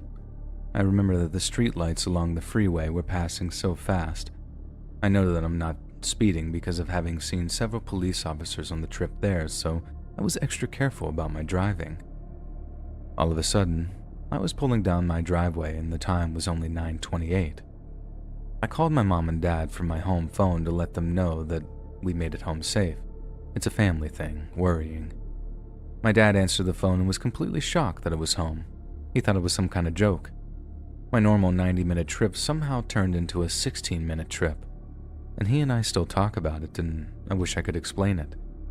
At least I have someone else to discuss the experience with and that I can talk to. Me and my friend Keisha used to walk down to Burgess Park in the evening with our kids to feed the ducks. Quite often it was dark and the gates to that part of the park were locked, but there was a gap in the railings to squeeze through, so we used to do this regularly. The kids enjoyed it, and it was a nice walk and could still walk through the rest of Burgess. It's massive and mostly not gated off. Well, one night after we fed some ducks, we came out and just saw over the hilltop in the ungated section a red and white striped top of a circus tent, or at least it's what we presumed. All the children saw it too, so we said the next day that we would inquire about tickets and prices, but since it was so late that night, we didn't want to head over. We did think it was odd, however, as there were no posters advertising any circus or carnival. We went home, and the next day we went to find out about the circus. There was no tent. No evidence in the grass to suggest that there had been a tent of any kind, and we even asked the park keeper on shift, and he said that there was no circus that had been around recently. He said one did come yearly, but not recently, and it always leaves such a mess behind that there's no way the cleanup was over in 12 hours. There was nothing on the grass to show anything had been there, and we were totally baffled by what it was. This story happened about 6 months ago. Me and my daughter were up way past our bedtime, and it was probably about 2 a.m. I was on the internet on the laptop when suddenly the connection went off along with the Sky TV. My internet was through the Sky connection, so I began checking the leads and connections and found that the plug had disappeared. As in, there should have been 5 plugs total. I counted them all, and yet one was gone. I asked my daughter to check too, and we unplugged everything and one by one reconnected everything, and to no avail. One plug was just missing. I was extremely frightened as my brain refused to accept the strange reality of this, but since my daughter is only 11, I tried to be as calm so as not to scare her. "Oh well, hey, it's very late. Let's go to bed," I said, and I disconnected everything again. The next morning I got up and rushed down to check the plugs, and wouldn't you know it, there were 5 plugs again. Each individual one worked fine when I reconnected them. But my daughter and I counted them and put our entire attention onto it too. This wasn't like a lazy miscount at 2 a.m. My dad told me about his nephew's experience a few good years ago, and they were about to go on holidays, so my cousin went back in the house to check that everything was switched off and to double check. He put his car keys on the kitchen counter, and when he turned to pick them up, they were gone. They searched everywhere, and still there were no keys to be found. He was so bemused by it all that he regressed a short while after. His mentality practically collapsed within itself, and in regression, he remembered putting the keys down and then remembering that they were gone. But in between those moments, there is no memory at all for him. Nothing. Those few seconds, if not minutes, of his life are just gone. No, the keys never did turn up, and they still live in that house to this day.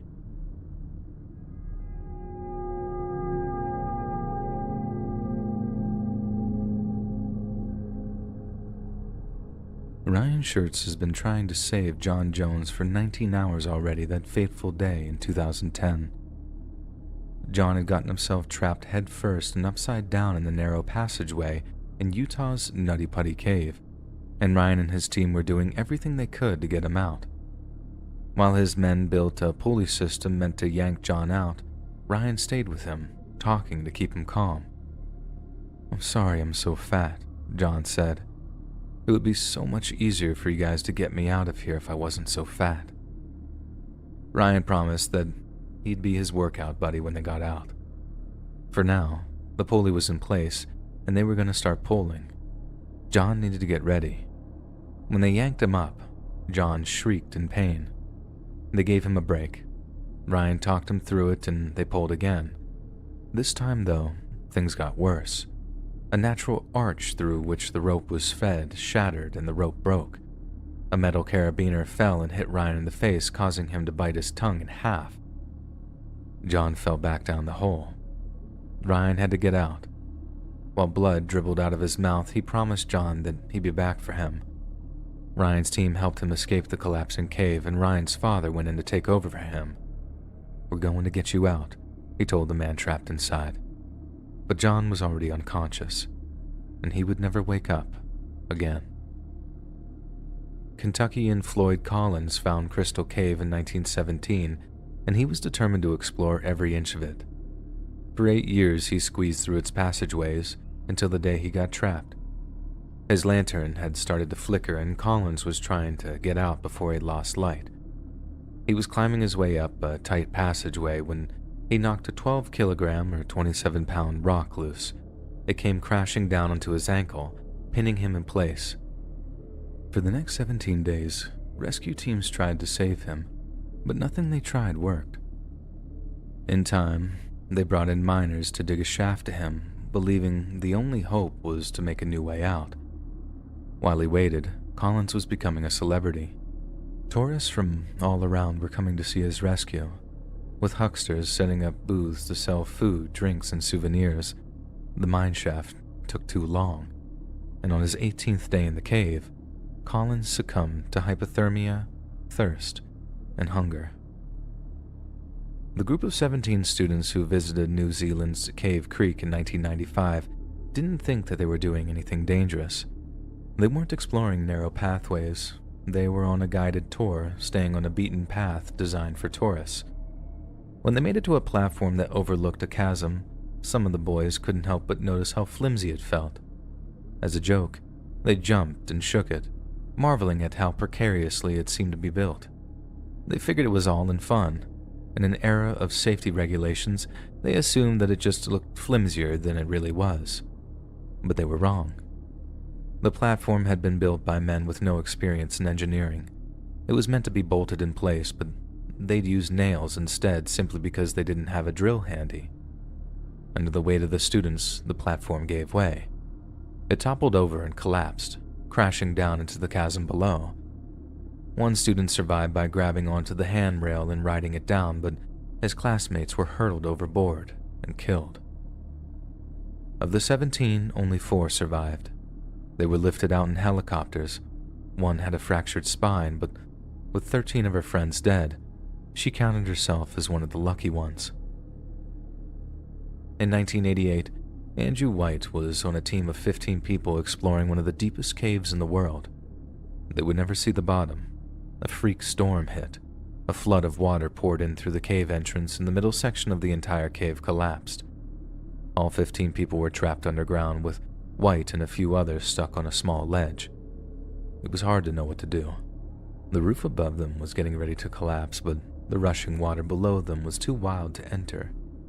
Boulders would fall off the cave walls and into the water, threatening to crush anyone who dared to step in. White decided to try it.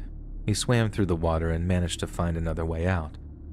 Over the next 27 hours, he and others worked to send in line and lead his team out. Kai Kankanen was one of the last divers to go into Norway's Plura Cave. It was a cold winter day in February 2014, and the pond that led to the cave had frozen over. The divers had to cut a hole in the ice before diving in. Patrick Gonquist and Jari Hunteren went in first, and Kai's group followed after. The plan was to swim through the pathways of Plura and come out on the other side, where there was an exit in the mountainside. Kai had already made it most of the way when he found Hunteren's body. His friend had gotten trapped in a narrow passageway. In his panic, he swallowed water and choked. Now, Yari's lifeless body was blocking the way forward. Yari Usamaki, one of the men with Kai, panicked. He started breathing too quickly and poisoned himself with carbon dioxide. Kai tried to save him, but he couldn't get him to calm down. And Yari was the next to die, and Kai was left alone. Kai turned back. He swam through the freezing water and back to the pond, but he wouldn't find the hole they'd made. He had no choice but to smash his way through the ice blocking his way to the surface. By the time he was out, Kai had been underwater for 11 hours.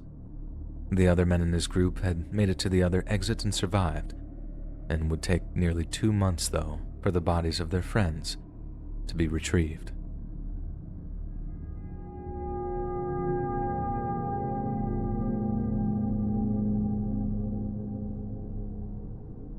When my wife and I were quite a bit younger, we decided that we would spend the bicentennial outdoors. Yes, July of '76, we're old. We lived in Pueblo at the time and decided to go hiking, fishing, and camp along Lime Creek between Durango and Silverton. There wasn't anything other than brookies in the creek, but they were plentiful and fun to catch. We left our car by the side of the road along Old Lime Creek Road about 5 miles in from the highway and packed in upstream along the creek with our shepherd, Rebel. It only took about an hour to get to where we wanted to camp, a nice meadow between the creek just before a slot canyon that required you to go swim to get any further upstream. Either that or take a several-mile detour. We camped uneventfully that night, the 3rd of July, enjoying the sounds of the rippling creek and nature all around us. It was such a nice night that we just slept out under the stars and didn't bother to pitch our little backpacking tent. A little cool, but we had the fire going and our lightweight 30-degree bag, so we were very comfortable. The next day we had breakfast, packed up, and we all swam our way up the creek to the next wide spot with a bit of bank in the canyon, only about 150 yards or so. Now, Rebel was never one to turn down a chance to get wet, but we had to do quite a bit of coaxing to get him to follow us up the creek. We fished and splashed upstream a bit, and before we knew it, it was lunchtime. We thought that we'd fry up some of those brookies, but we were in the slot canyon that terminated in a fairly deep pool with about a 10-foot rocky waterfall at the end of it. We decided that I would scale the waterfall and pull the dog and the packs up, and then I'd help Maggie get up.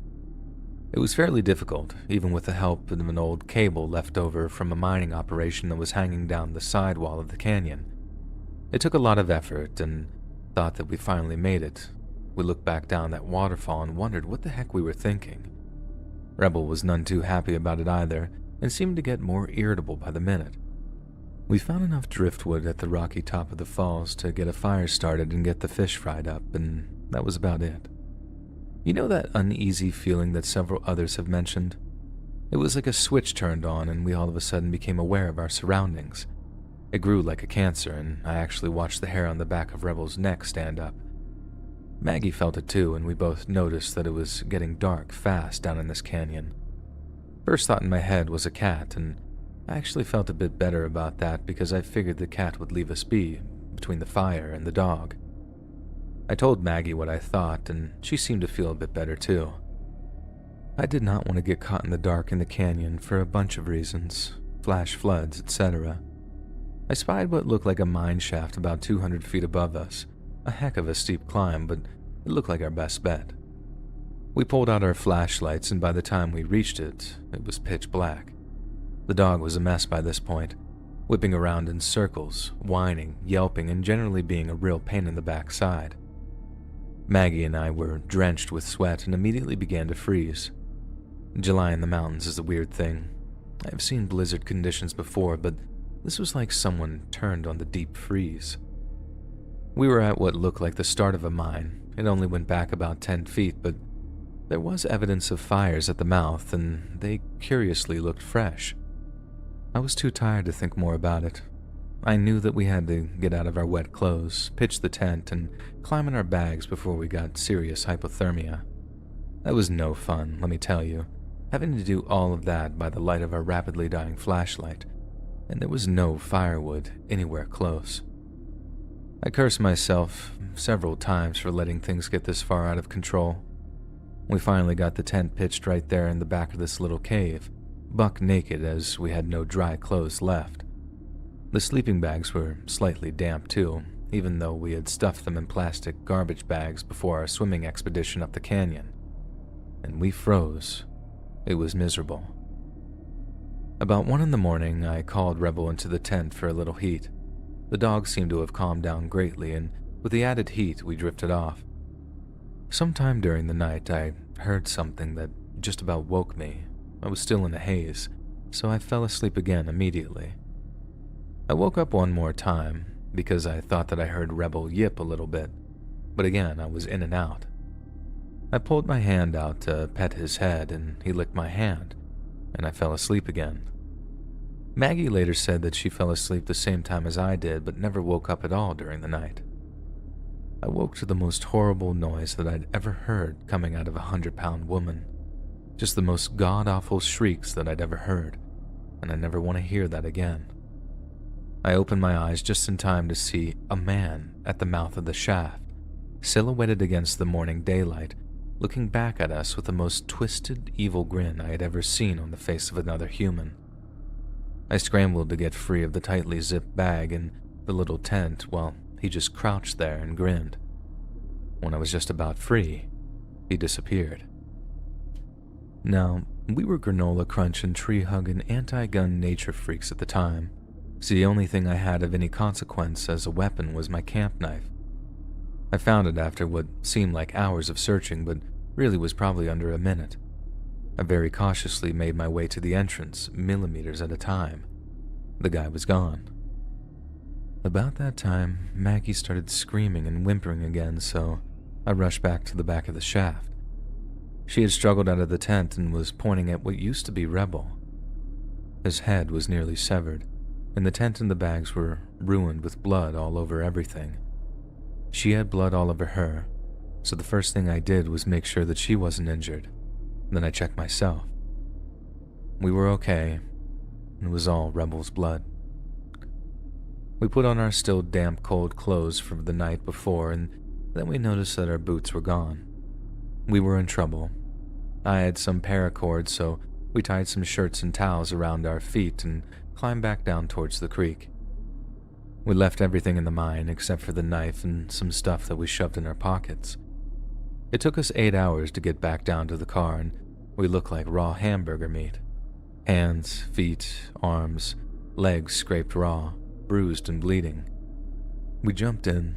The car started right up, thankfully, and we left a dust cloud that blanketed the valley as we sped down the rough trail toward Durango.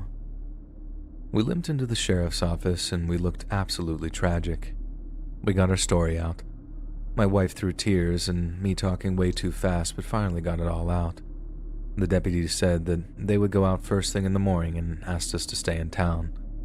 We had no money for a hotel, so they let us stay in a cell after we showered and changed into prison jumpsuits. We were there at the jail waiting when the expedition returned with a convoy of 3 trucks. I noticed that all the officers, who were quite wet and filthy, gave us dirty looks as they passed us, and the deputy that we had talked to the day before herded us back to his office, and then came the interrogation. It turns out that some animal had spread the dog's remains all down the side of the creek, and he said that there was nothing else there, No tent, no backpacks, nothing. He asked us if we had any drugs. I didn't want to admit to him that we had some herbs, so I denied it. It was clear that we were fighting a losing battle. They had come to the conclusion that we were wandering out in the woods high on LSD while a mountain lion had gotten our dog. The idiot even made us change back into our filthy clothes and give back the jumpsuits right then. He told us that he better never see us again. And we left. Maggie was sobbing, and I'd never been back to Durango. The thing that I still have nightmares about years later, and I've never mentioned this to Maggie, is the second time when I woke up when I heard Rebel yelp. Was that when he died? And if it was it the dog who licked my hand before I fell back asleep? I still go out into the wilderness, never overnight, out well before dark, and only with other people and always with a big gun. I respect animals, but I fear people.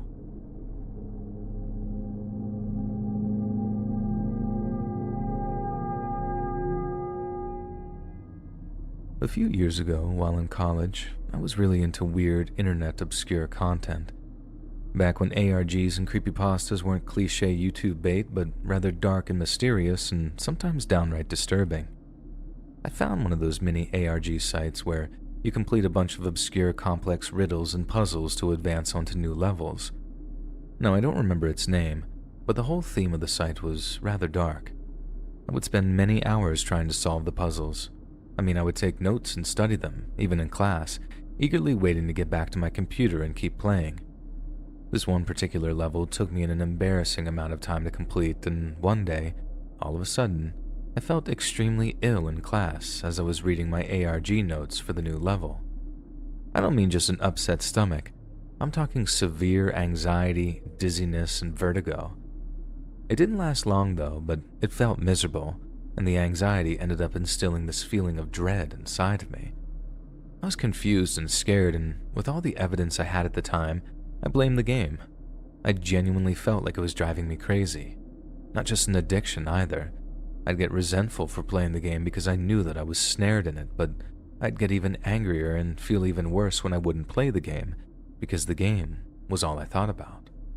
I'm not superstitious. I didn't believe that the ARG had some kind of paranormal impact on me, or that there was some sort of ghost in the machine, but I did consider the fact that it could be making me paranoid and obsessed.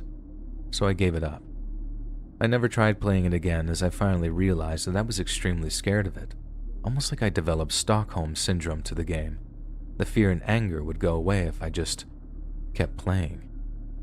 I wiped it from my internet history, installed extensions that prevented me from opening the website, and I even had my roommate sign into Firefox and put a password on his account so I wouldn't be able to remove any extensions.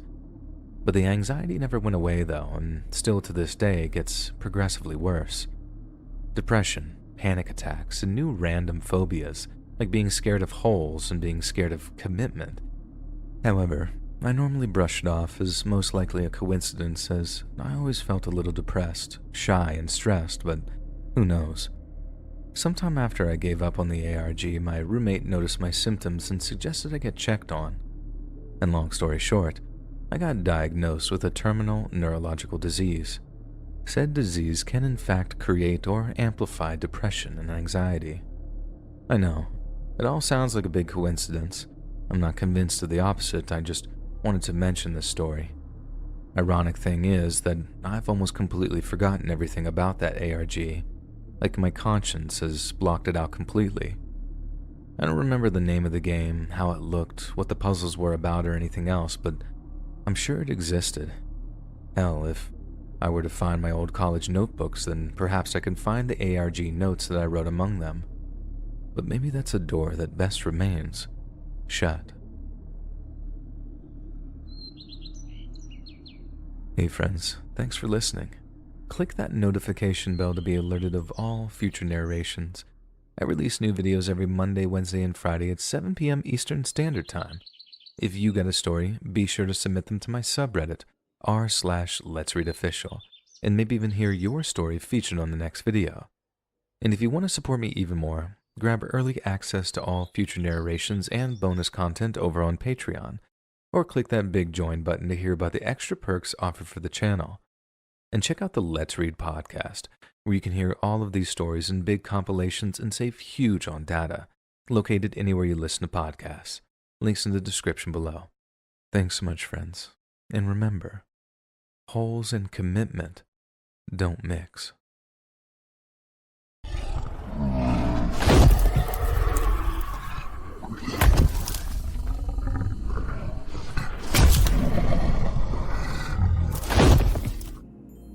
So back in the late 70s, when I was still in middle school, my mom and dad went through a really nasty divorce. When dad disappeared for a week, mom tried to reassure me and my brother by saying that he was on a work trip. But when he came home, they spent the next couple of days arguing before he left for good. Now, he didn't disappear or anything. He moved up to Crescent City into a nice house by the harbor. But since he didn't fight for custody, we kind of got this sense that he just wasn't interested in being a dad anymore. The most he ever talked about it was when he called on my 26th birthday. Mom never had a good word to say about him after the divorce, and she said he was a deadbeat, that he'd gone nuts, that he was off someplace having a midlife crisis because he was a selfish, thoughtless a-hole. Dad laughed when I told him that, and he didn't disagree either. He also apologized for being so distant, but explained his life had taken a horrible turn right around the time he and Mom divorced. He said I might not understand till I was a dad myself, and that sometimes a man has to do what's right, even if it means sacrificing everything he's worked for. He sounded pretty drunk at the time, so I've never really put much thought or faith into what he had to say. And I didn't know it at the time, but that was the last chance that I'd ever get to talk to him. Around 7 months later, Mom called me in the middle of the night. All she said was, "Your father's dead." And then she passed the phone to my brother so he could talk. Dad suffered a heart attack while taking a swim in his backyard pool. No one found him for a couple of days, and Mom had to go identify his body. She came home drunk in a cab and had to go pick up her car the next day. We held a closed casket funeral for Dad in the week that followed. Then me and my brother helped Mom deal with all the inheritance stuff. Dad did pretty well financially, so we were shocked to learn that he barely had any left when he died. All he had was his car, his house, a few thousand in savings, and one other thing. A property up near Black Marble Mountain, one he had built not long after the divorce. And that was the biggest shock of all, because not even Mom knew that he had anything built, and she knew almost everything that he'd been up to after the divorce. According to the attorney Mom hired, it was a one-room log cabin built on a small plot of land up in Siskiyou County, about 20 miles south of a little town called Happy Camp. We could either have it evaluated and put it on the market along with his house, or the attorney could transfer the deeds and we'd be the proud owner of a cabin we didn't even know existed until just a few minutes before. Mom told the attorney to put the place up for sale, but I asked her not to be so hasty. She argued that there'd been nothing in that cabin but jerky wrappers and empty bottles of booze, but that didn't deter me. I later told her in private that I wanted to see for myself.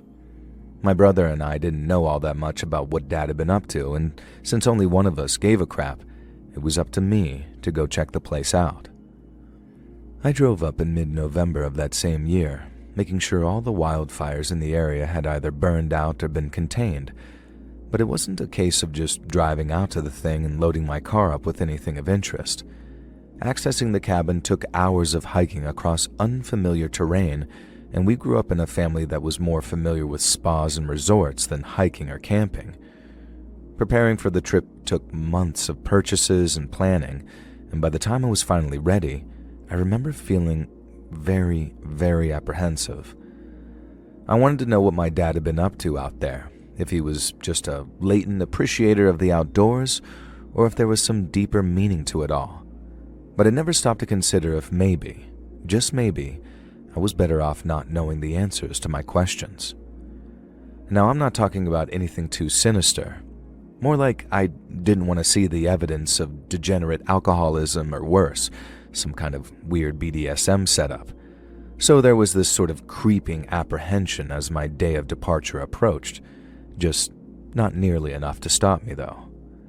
and after driving out to Happy Camp, a friendly local directed me down to a place called Cottage Grove. There was a whitewater rafting company based down there who wouldn't mind me leaving my car parked overnight. And then from there, it was almost 5 miles of hiking out towards Black Marble Mountain, and all I had to go on was a map the attorney had procured on my behalf. And it was hard going. I soaked my shirt with sweat, got myself lost a couple of times, and burned through so much of my water that I had to top my canteen up with some stream water. And it warmed up fast, and the chlorine tablets made it taste like a swimming pool. And then after a few more hours, the trees started to thin out, and I actually spotted the cabin in a distant clearing. And I was kind of expecting something fancy, like maybe some luxury man cave Dad could retreat to whenever he needed to luxuriate, you know? But seeing it from a distance, I could tell right away that it was anything but luxurious. It was moldy and moss-eaten, and the front was all scratched up, presumably from where generations of bucks had been using it as some rutting post. It had one small window on its front with no glass or a shutter, and the roof looked like it was about to fall in. I tried the door thinking that it was fit to fall off, but it proved surprisingly sturdy. It was thick with these metal hinges, and what I realized were metal panels that had been nailed to the other side. But that only caught my attention for a second or two before I turned to the cabin's interior, and when I did, my jaw absolutely dropped. Almost every surface was covered in maps of the area, and all of them had been heavily written on. There was a lot of camping-related trash around it too. Spent gas canisters for this portable stove, empty cases of water, all that sort of thing. But dotted among the maps were photographs of what I came to realize were the same man. It was clear that this place was not newly built. Either maybe he renovated it or built on top of it, but it had been around for a while. Some were pinned to the walls, others were lying on the table or nightstand, and while they weren't in sequence, they seemed to show this guy in a very disturbing state of deterioration. There were a couple of photos showing a very happy-looking man with red curly hair posing with family or friends. In those pictures, he looked bright and healthy, but in other pictures, some of which looked like he'd taken himself, he looked increasingly tired and very gaunt, almost like he was sick. And then there were the pictures of the red-haired man that looked like he didn't know that they were being taken. There was one of him staring into a stream, his previously short hair very long and unkempt, and then another slightly blurry picture of him walking barefoot and shirtless through the trees. There were no clues to who the man was, only that someone had been using the maps to track his movements. There were little annotations with dates and times, and one of them said, "He's still here," over a certain grid square. It looked like my dad had been either trying to find the guy or was tracking his movements. But why was the question. I started to search the cabin a little, looking for something that would give me a clue as to what Dad was up to. But the only things I found were this very hefty-looking revolver in a desk drawer and a box of .44 ammunition to go with it, and a couple of empty booze bottles, just like Mom had said. There was no running water, no bathroom or sink to wash myself in, and from what I could tell, Dad had spent an awful lot of time there doing something that I couldn't figure out. There was a cot and nightstand in one corner where Dad had obviously stayed overnight a bunch of times. So I dusted it off, tossed my bag down on it, and then took a walk around the area to get a better feel for the place. I wanted to know what had drawn my father to that particular area, and after seeing all those maps and photos, I had a feeling as to what was going on, just not enough to know for sure. He had those additions to that cabin built in that specific spot for a specific reason, but nothing about the surrounding area gave me any clues to what was actually there. And as far as I was concerned, this was a perfectly normal patch of forest that was home to nothing more frightening than the occasional bear with their cubs. But that night proved otherwise. After making my way back to the cabin, I made myself some food, and then as the sun started to set, I went about reading the maps that were thrown around by the light of my electric lantern, and there were some other notes written over certain grid squares that said things like, "Found him sleeping here," or "Human scat? feeding? All of which made me think that Dad was tracking the man with that red hair. But then there was the note that said, "Almost saw me, too close," with the "too close" having been written in big block letters. That and the gun made me realize that whatever happened to him, the red-haired man had somehow posed a threat to my father, and since I was now in the cabin, he might just pose a threat to me too. Now, notes like "made contact today" gave me hope, but then others, quote-unquote, "secondary contact, bad reaction," made me think that sleeping there was just not such a good idea after all. But then knowing that it was too late to do anything about that, without risking getting lost in the dark, made me feel very, very uneasy. Once it was completely dark outside, I bolted the cabin door shut, closed the little shutter on its only glassless window, and then tried and failed to get comfy on the canvas cot. And that proved just about impossible for a while.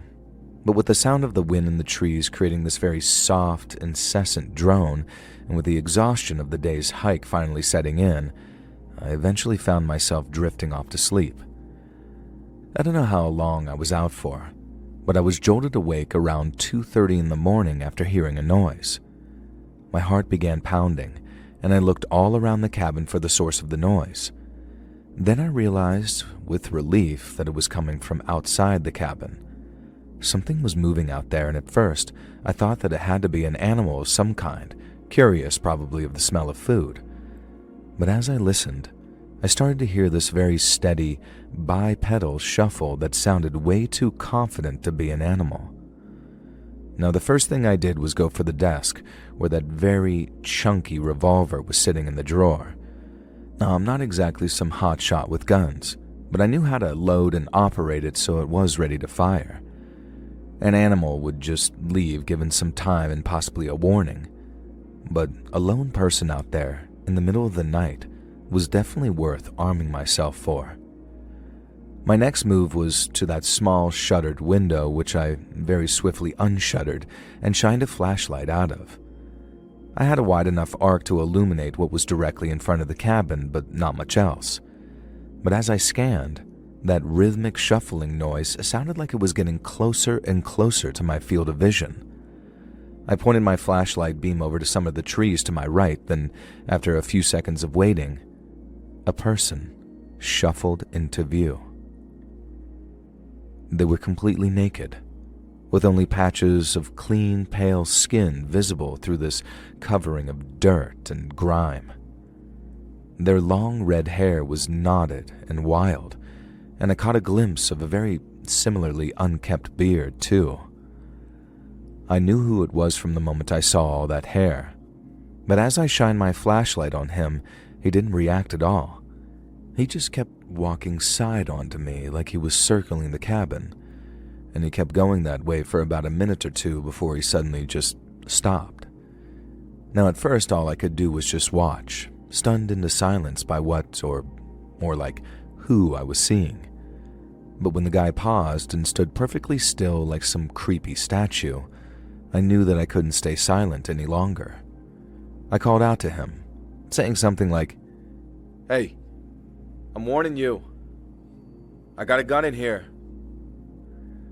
But he didn't react to the sound of my voice either. He stayed almost perfectly still aside from this very subtle swaying. And then out of nowhere, he suddenly started sprinting towards the cabin door. And the way that he went from 0 to 60, it scared the crap out of me. So I slammed the shutter closed and then backed away from the front wall of the cabin and pointed the gun right at the door. I saw those metal plates again, and it suddenly made this horrible sort of sense why they'd been added.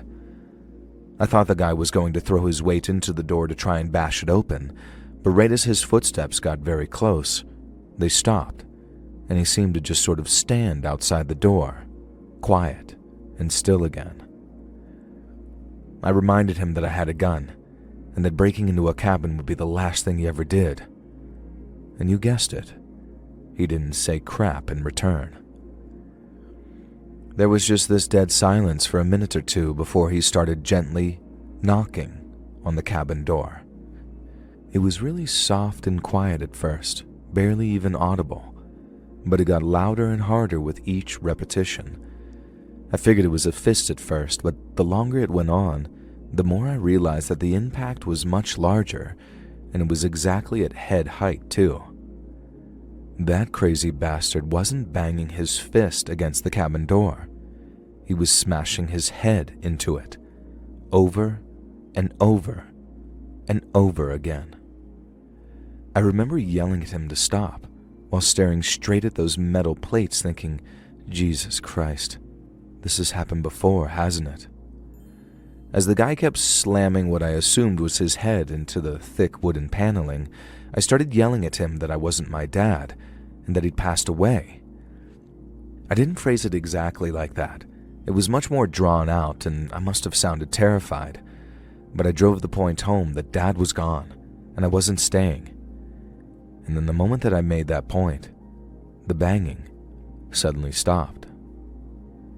There was dead silence again for a moment or two, and then I heard a voice outside saying my dad's name. It was a raspy kind of croak, like whoever was outside hadn't drank or said anything in a long, long time. But it was clear enough for me to recognize his name. I told the guy for a second time that my dad had passed, and then in the morning I'd leave and never come back. But his only response was to croak Dad's name again, a little louder. I yelled at him that time, shouting about how Dad was dead, how I didn't know what the hell he'd been up to, and that I didn't mean anyone any harm by being out here. I expected him to repeat Dad's name again, but the silence drew itself out until suddenly I heard footsteps getting gradually quieter as whoever it was began to walk away. I remember just standing there, unable to move but also unable to stop shaking as I listened to those footsteps get more and more muted, until finally I couldn't hear them anymore. Hearing only silence again felt like a spell being broken. I could move again, but I also couldn't stop moving. There was no way that I was sleeping in that cabin that night, not after that. So I packed up my stuff, made sure that I was headed west, and then walked until I saw the sunrise. But that night hike was one of the most terrifying experiences of my entire life. Not only did I notice that the cabin door was drenched in what looked like saliva on the way out, or blood, but I mistook every little shadow on the edges of my flashlight beam for that naked, red-haired man. The same could be said for every little sound I heard, too. I heard an owl or something hooting behind me, and I'd spin around on the spot with my flashlight and my dad's gun at the ready. I honestly thought that I was going to have to kill a man that night, and I thank God that it didn't come to that. I also didn't feel truly and completely safe until I was back in my car and on the move again. By the time I got back home, I hadn't slept in more than 24 hours, but I was still so wired after all that adrenaline that I didn't even think about sleeping until late that same afternoon. I called the Ranger HQ at Yukonom to report what I'd seen, and told them how concerned that I was for whoever was out there. I mentioned how I believed my late father had been trying to find a missing person, but I didn't mention anything about the tracking or the observation he'd done, nor did I go into detail regarding that horrifying encounter of the previous night. All I said was that guy seemed dangerous. I didn't want the ranger thinking that I was some crazy attention seeker. And then once it was his turn to speak, the ranger told me something very shocking. He said that I wasn't the first person to make a report like that, concerning some red-headed wild man living out there in the woods. I probably wouldn't be the last either. But to date, he hadn't hurt anyone. He'd just give them a scare, especially considering his lack of clothing and, obviously, strange behavior. The oldest filed report was from 15 years before, which coincidentally was right around the same time that Mom and Dad was getting divorced. I asked if my dad's name was among any of those who'd made reports, but the ranger said no. Before we hung up, the ranger suggested the guy was an old-time friend of my dad's, who'd been out there trying to find him. I said it was possible, but I couldn't know for sure. And Mom certainly didn't recognize the guy's description, and neither did she recall Dad ever hanging around with anyone who looked like that. And that was probably the point where I was at my most curious, and I guess there was a time there when I was in danger of falling into what I consider as the same trap as my father did. Now I figured, why sell the place? I can go out there every so often and piece together what Dad was trying to figure out and build. But then I saw myself falling down that rabbit hole of obsession, emptying liquor bottles out there on my lonesome, till I too died long before my time should have been up. Now after that, I put the cabin up on the market. I had to sell the land in the cabin as a kind of parcel, and I sold it at a heavy discount purely because I just wanted to get rid of everything, and also because it was so dilapidated and disgusting. The thought of sending someone out there to evaluate it didn't even cross my mind, because I'm not sure if I could have lived with myself if they'd gone all the way out there, only to never return. In 2011, a little boy and his mother vanished on an unplanned road trip, drifting from zoo to hotel as if following some secret plan. Days later, she was found dead, leaving only a chilling note claiming he was safe, but that no one would ever see him again. More than a decade later, there's still no trace of the boy, only whispers of what might have happened in the shadows of those missing days. Listen to more on my true crime channel, Saturn Soul, link down below.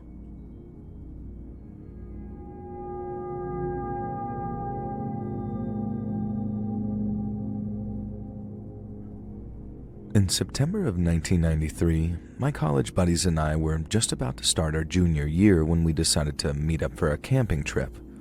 Now, we'd been talking about it for almost a year, we just never found a time when all four of us could make it. So before classes started, we figured that we'd head out into the boonies for some real Call of the Wild type stuff, as I like to call it. We picked out Olympic National Park, if you're familiar with it, and it being just a couple of hours drive away.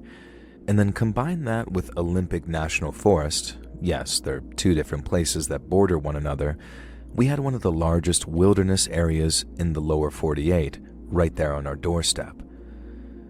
We drove out on Thursday the 2nd early in the morning with a plan to drive back to Seattle on Monday the 6th. Now, we were full of pep on the drive out there, excited for 3 full days of living wild and free. And then after stopping for some lunch, we drove down to a place called Fairholme, where there was a campground and a general store. And that was our landing zone, if you will, a place where we'd spent our first night before heading out into the trails the next morning. And from there, we'd hike out to the lookout, soak up the views from our campsite on the mountain, and then just lazily make our way back to the car, which was supposedly supposed to go through like a rainforest, which we'd heard was like stepping onto an untamed planet. I'm not even joking. The first night was a heck of a lot of fun, and then we passed through that rainforest on the next morning's hike, confident that we were heading in the right direction. And you couldn't miss the range of hills that we were headed for, so getting ourselves completely lost was just about impossible. But eventually, there came a point where we realized that we weren't on the trails that we thought we were. Not that it bothered us much. We knew that if we kept heading pretty much westward, we'd spot the lookout sooner or later. But what we didn't count on was how thick the trees were. It got to the point where, although we knew what direction we were headed in, we had absolutely no clue where we were exactly. And then after walking through endless trees for what felt like hours and hours, we came across the cabin. And it was so worn down and weathered that it was almost camouflaged against the backdrop of trees. The roof was completely covered in dead leaves, and there were vines creeping up one side, and these glass windows were so dirty that it almost looked like there was clouds inside. It looked completely abandoned, and after peeking through the windows, we saw inside was covered with what looked like old camping stuff. On a table there was just crumpled up aluminum foil, a half-empty box of matches, and a dented tin can with a spoon crusted in dried beans. Scattered around the floor were torn wrappers from granola bars and a spilled bag of actual trail mix, and there was also an unzipped and stained sleeping bag slumped against one wall, next to a pile of damp firewood that somehow never made it to the cabin's stone fireplace. And after pushing open the unlocked door, I saw a deck of playing cards scattered across the floor as if a game was just kind of abandoned mid-play. And there were also faint carvings on the walls too, stuff like initials, dates, and just some very crude sketches. And we agreed that we were looking at some kind of hiker's stopover and that it'd be the perfect place to rest for a few hours before we carried on towards that lookout. And then after sweeping away some of the trash with our boots and broken branches, we settled in to have some lunch. After sitting on the porch and heating stuff up with our little camp stove, I decided to explore the cabin a little.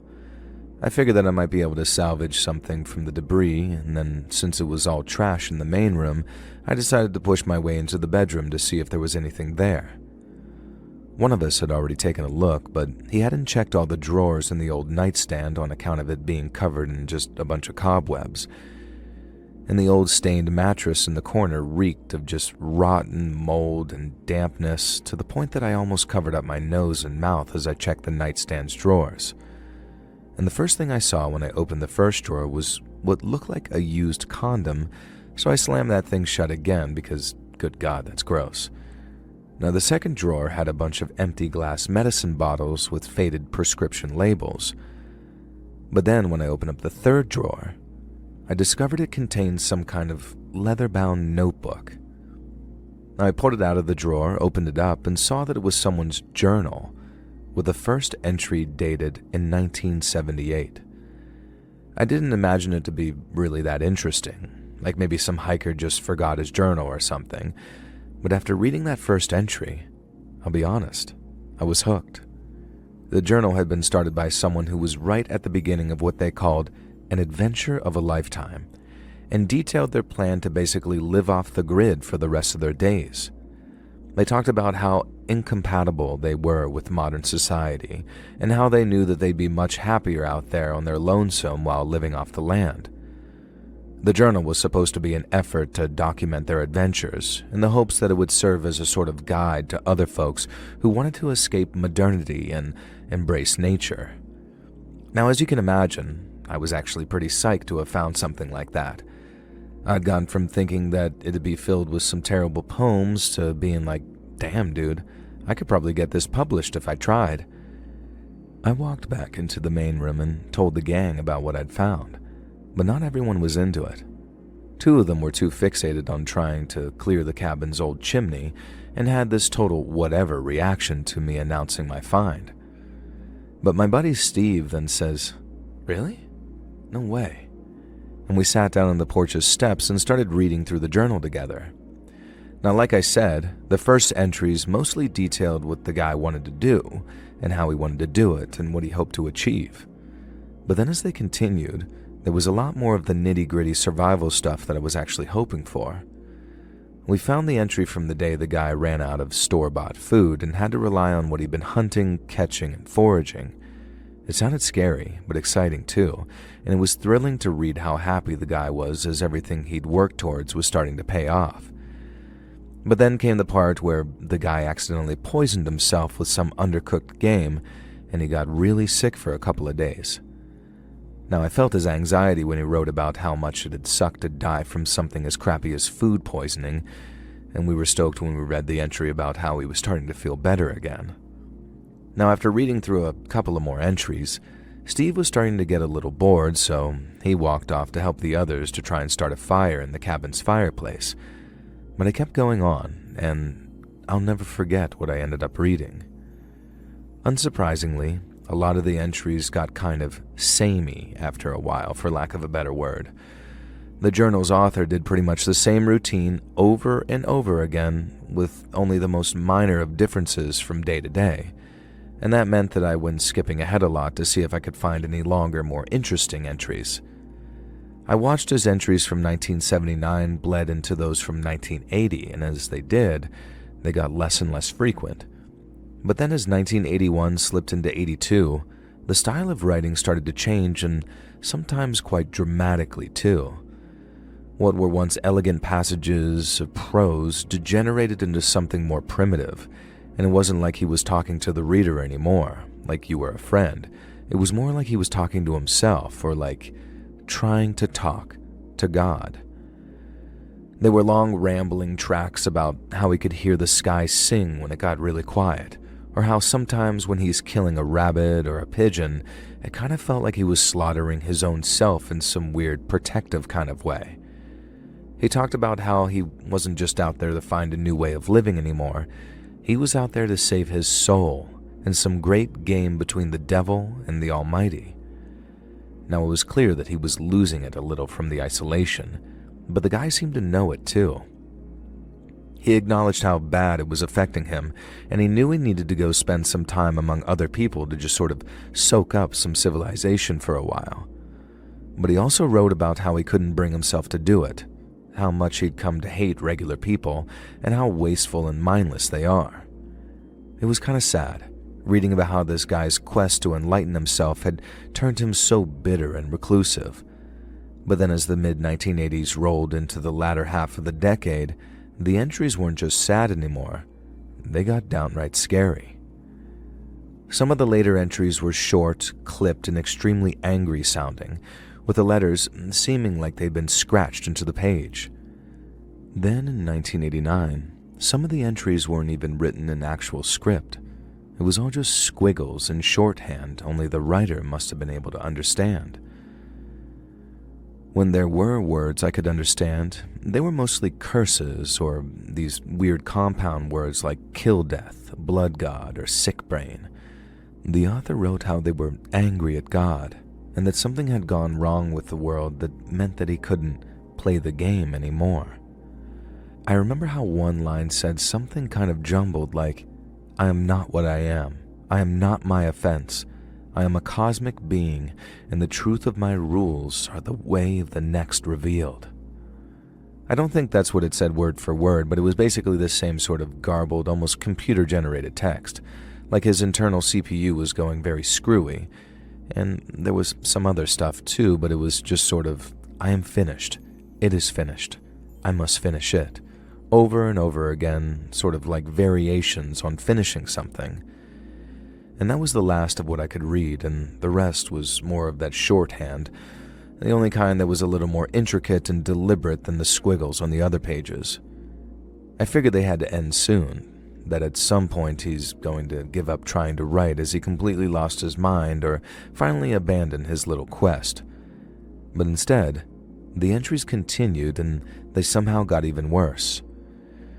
There were a lot less of them, sometimes only once a month, but the entries continued into 1990, 1991, and 1992.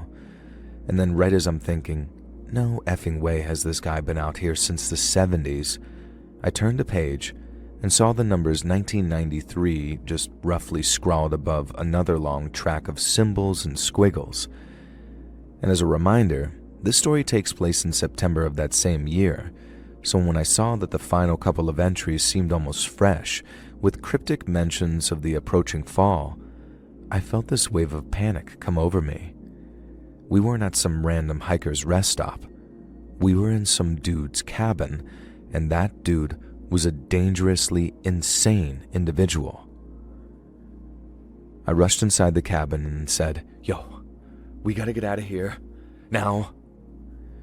And the whole time we'd been there, it had been peaceful and quiet, so my friends were very confused, asking things like, "What? Why? What's up? What happened?" And I didn't have time to explain everything I'd read, so I just kept saying, "We shouldn't be here. This is someone's place, and they're crazy." There was still this moment of confusion as they responded, "How could you even know that?" And then I say, "Okay, that there's this journal, it's their place, and we need to move." And it wasn't until I flicked through the later pages to show all the symbols and scribbles that my friends realized how serious I actually was about this. And when everything finally dropped, they quit trying to light a fire and we got the hell out of there. It was bizarre how fast the whole mood shifted. One minute we were just chilling in this random cabin, completely content with ourselves out there in nature, and then the next, we were walking as fast as we could with our heads on a swivel, praying that we wouldn't run into the person who'd written that journal. My buddies kept asking me questions on what I'd read, and each answer only got them more and more panicked, wondering what a person like that might have done if they'd found us in their own home. We hiked till we were almost completely wiped and that lookout was finally in sight. Since we were so beat, we agreed to scale it in the morning, and then we hiked up the valley a little to put some more distance between us and the cabin before setting up camp. And after we set up camp, it was hard to get back to normal again. Before we found the cabin, the woods seemed like this big playground, so to think dark corners held dark and dangerous secrets, it really put a damper on things. Now, we weren't armed, which was a major mistake in retrospect, but we were just out for a couple of days hiking and we weren't looking to brave some wild frontier like Lewis and Clark with our muskets at the ready. These days, I'd never go into the woods without something to protect myself, though. But back then, let's just say that we paid for our naivety with fear that we felt that night. We were pretty confident that we were far enough away from the cabin and wouldn't run into its owner, and we were also confident of the numbers because 4 of us and 1 of him made for some pretty good odds. But it was easy to be confident during daylight hours, and after night set in and we were surrounded by darkness, we huddled around our campfire like every shadow was hiding some danger. And I think the anxiety peaked when someone brought up the prospect of him actually tracking us. The guy must have been crazier than a dog in a cat factory, and there was no doubt that he lived out there long enough to be able to hunt and track some game. And we were an unarmed group of 4, having made no real effort to conceal our tracks, meaning that there's every chance that he was sneaking up on us through that darkness, and it scared the living hell out of us. We kept on our guard most of the night, and then as it was approaching 11 p.m., I remember there was this lull in the conversation, as we all went quiet while staring at the campfire.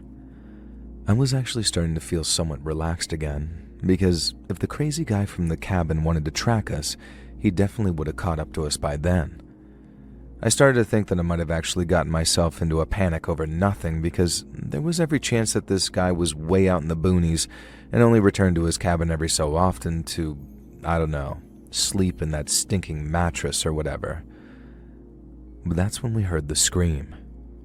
From the other side of the valley, this blood-curdling scream came echoing through the trees. The word scream doesn't entirely fit what we heard either. It was more like a cross between a howl and a roar, one you could hear all this anger and madness in, but also all this pain too. Whoever made that noise was not in control of themselves or their mind, and just hearing it scared the hell out of us. The scream had sort of petered out for no more than a split second when one of my friends says, "That's him." And there was no debate from anyone else. We knew damn well who made that sound. There was no disputing it, and there was no way in hell that we were going to stay hanging out in that same spot. We doused the fire, packed away our tents and the rest of our gear, and then we walked non-stop until we found ourselves back in that general store and where we parked the car. By then, the light of dawn was creeping over the hills in the east of us, and just seeing it felt like salvation. We didn't say much on the ride back. Someone suggested that we should have taken the journal with us, sort of as proof that someone was out there having completely lost their mind. But the rest of us agreed that stealing it would have made the guy even madder than he already was, and that he definitely would have ended up tracking us through the woods had we stolen from him. But having heard that scream that echoed across the valley, I'm not sure that he could have gotten any angrier at knowing his home had been disturbed. Even today, I thank God that he didn't track us down, and I try not to think about what would have happened should that man have found us.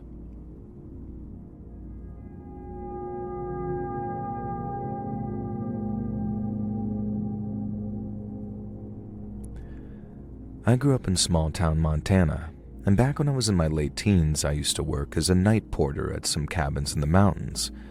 Now, to clarify what that is, it was basic night watchman stuff, making sure everything ran nice and smoothly.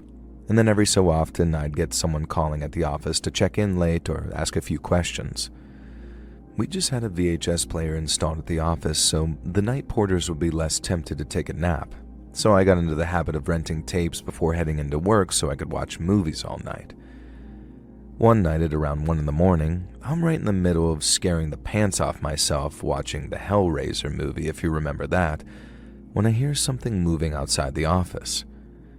The office had these 2 glass panel windows and a door with a glass panel on it too, so I could see out into the darkness. I just couldn't see who was moving around out there.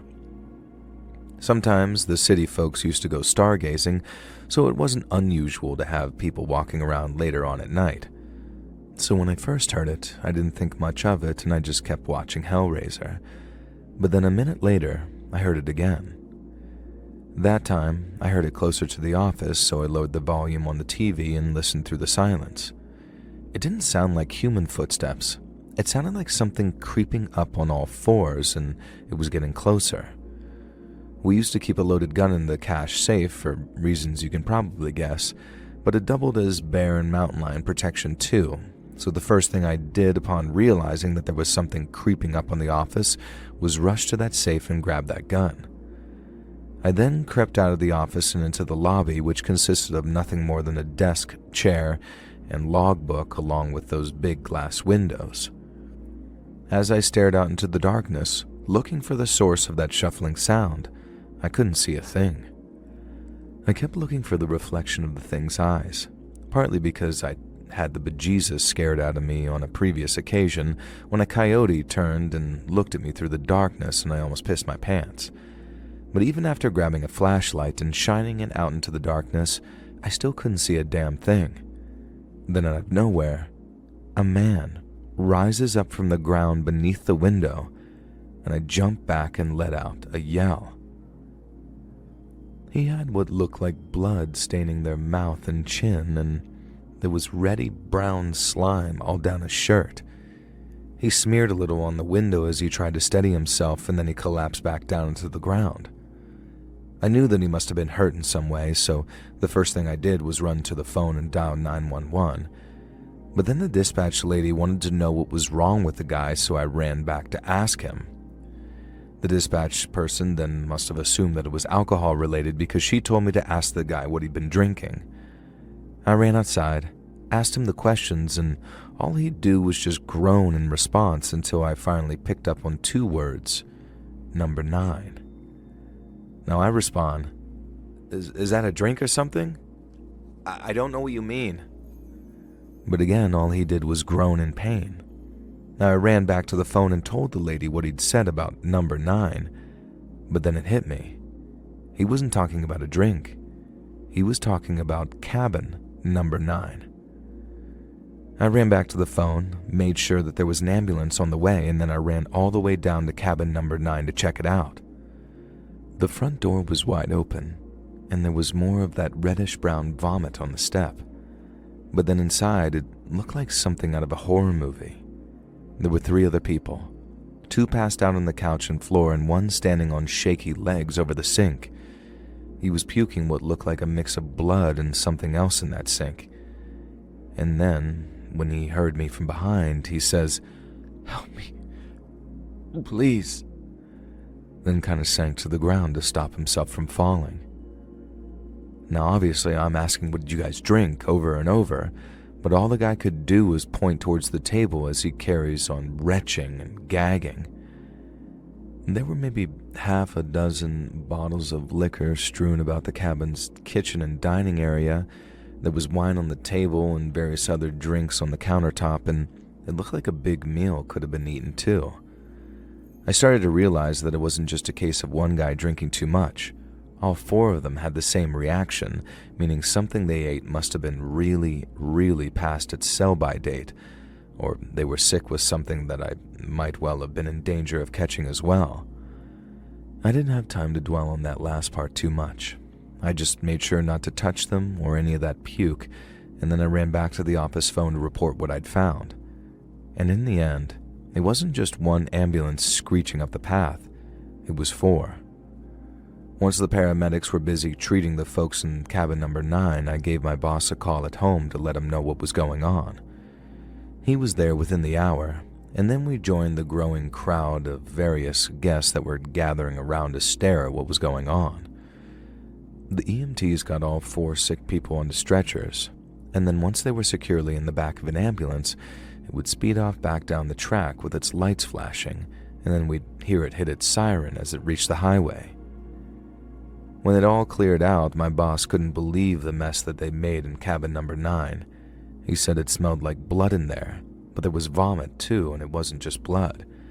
He wanted to know what the hell had happened, and when he got to the bottom of it, or as much of the bottom as there was to get to, this is what he told me.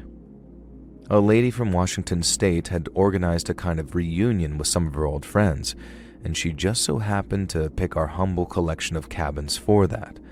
And they all drove out there, happy as can be, bringing wine and food and gifts and all that, and then once they were there, the lady who organized the reunion poisoned their food, cut the phone line to the cabin, and then drove all the way back to Washington while her friends started vomiting and collapsing.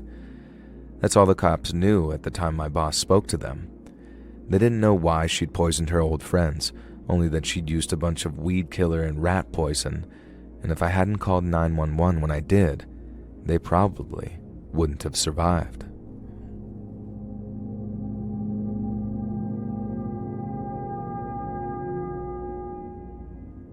Growing up, I always thought my grandfather was a very strange guy. He was always very generous with money, and apparently I was his favorite granddaughter, but he was also very cold and aloof with me whenever he came to visit. Mom and Dad said that was just his way. He grew up during the Great Depression, so he had a very tough childhood and dedicated his life to the construction company he founded, so while his business acumen was tip-top, his social skills were obviously very lacking. He lived to a ripe old age and left a very generous amount of money when he passed, and then at his funeral, everyone had nothing but good words to say about him. But the next day, my dad asked me to take a seat in our living room with him and asked if I'd like to know the truth. The way he phrased it had me kind of scared at first because I thought that he was about to reveal some sort of dark family secret. But he laughed as he assured me that that was not the case at all. In fact, he wanted to tell me the story of Grandpa's upbringing and how he became to be the man that he is. I didn't know much outside of the whole Great Depression thing, and it sounded so sad that I never cared much to ask. Yet little did I know, there were parts of Grandpa's childhood that he forbade my parents from sharing ever with me. It was hard to imagine why he might do that, if not to conceal something very shameful or immoral. But as my dad told me the story, it all became clear. So way back when the financial crap hit the fan and Grandpa was still just a kid, my great-grandpa moved his family out of Denver, Colorado, and up into the foothills of the Rockies. They picked out this area of land, cut down all the trees, and then got to work building themselves a small log cabin for themselves to live in. Apparently it was just a stove, a chimney, and a couple of beds for them to share. Everything else was either outside or non-existent.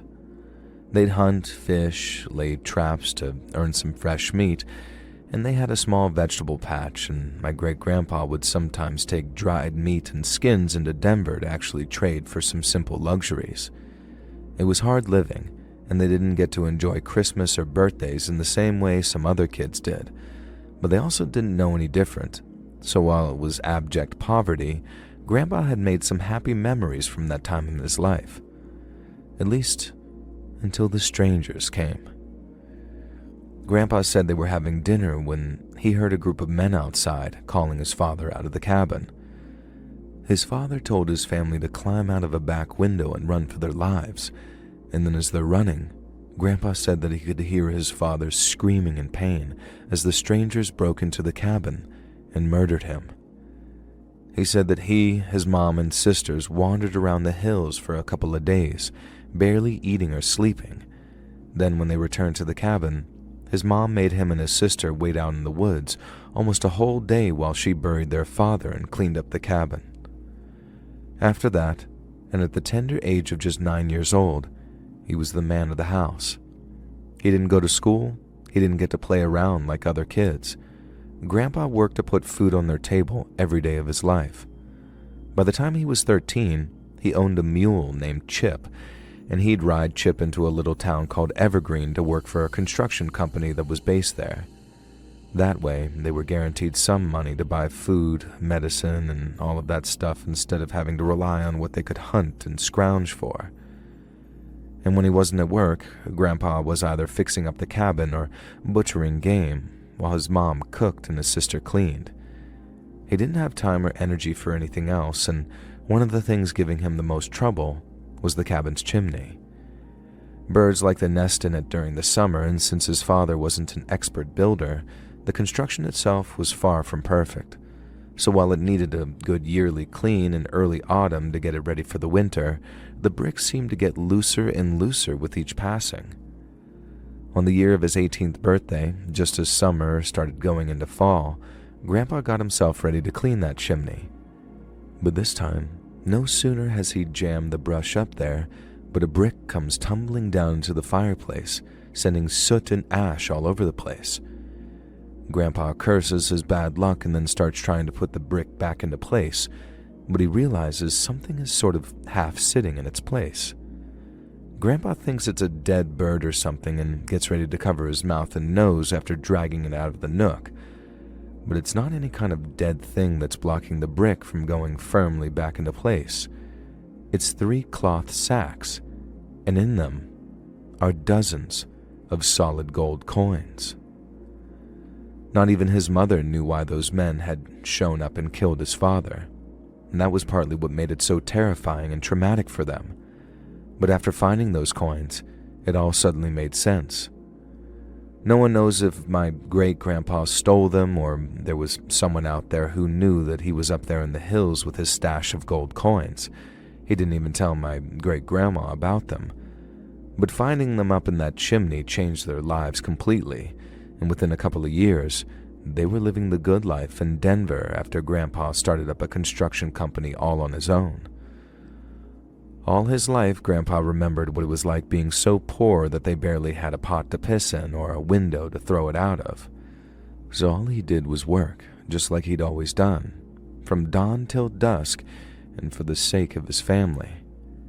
And the reason he was all so strangely frosty with me, despite me being his favorite granddaughter who he showered with gifts on birthdays and Christmas, was because I reminded him of his little sister, the one he'd been so hungry with while out in the woods after listening to their father's dead screams. And after that, I lost all my resentment towards him. It wasn't much. I loved my grandpa and I accepted that he had a little thorniness about him. But after I learned why, I forgave him with all my heart. And I hope wherever he is, he feels both my understanding and my forgiveness. Rest in peace, Grandpa. I love you. Hey friends, thanks for listening. Click that notification bell to be alerted of all future narrations. I release new videos every Monday and Thursday at 9 p.m. Eastern Time, and there are super fun live streams on Sundays and Wednesday nights. If you got a story, be sure to submit them over at my email, letsreadsubmissions@gmail.com, and you might even hear your story featured on the next video. And if you want to support me even more, grab early access to all future narrations and bonus content over on Patreon, or click that big join button to hear about the extra perks for members of the channel. And check out the Let's Read podcast, where you can hear all of these stories in big compilations, located anywhere you listen to podcasts. I also have a true crime channel called Saturn Soul. All links down in the description below. Thanks so much, friends. And remember, your favorite gym teacher and your least favorite English teacher are getting married.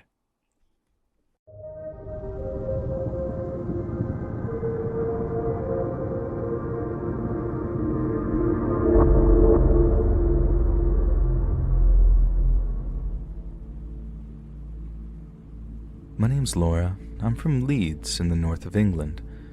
Now, I heard you take submissions from viewers, so I'd like to send mine in. I used to work morning shifts in a petrol station when I was at Loughborough Uni. Any day I had afternoon lectures, I'd get up at 5 o'clock in the morning, work from 6 till 12, then I'd get the bus to uni in time for my 1 o'clock lectures. It was quite a good gig, really. After the morning rush, the last 3 hours or so were usually quite quiet, and if the boss wasn't around, I could sometimes get away with just chilling in the office and reading a book in between serving customers. One morning, a Tuesday it was, A man walked into the petrol station who had to be in maybe his 40s or 50s. His appearance grabbed my attention right away because when I looked up from my book, I saw that he was the spitting image of Mark Bullen from the cover of T-Rex's album Unicorn. My dad, God rest his soul, was a big T-Rex fan, and I used to flick through all of his old LPs when I was a kid. I always found myself transfixed by Mark Bullen's face. He was such a beautiful man when he was alive, but the guy that walked into the petrol station looked like his evil twin or something. He had the same mop of dark curly hair, the same dark, tired-looking eyes, but he had much sharper features and looked extremely gaunt, like a skeleton that someone had papier-mâchéd a thin layer of wet tissue paper on. He was dressed that part too, with a sheepskin coat on, a bright pink t-shirt, and what looked like blue bell-bottom jeans on. It would have been a solid outfit too if it wasn't for the sorry state of his clothes that they were in. Instead of them making him look good, even if it was a very vintage kind of good, they just made him look weird, smelly, and creepy. I usually didn't concern myself with people's appearances much.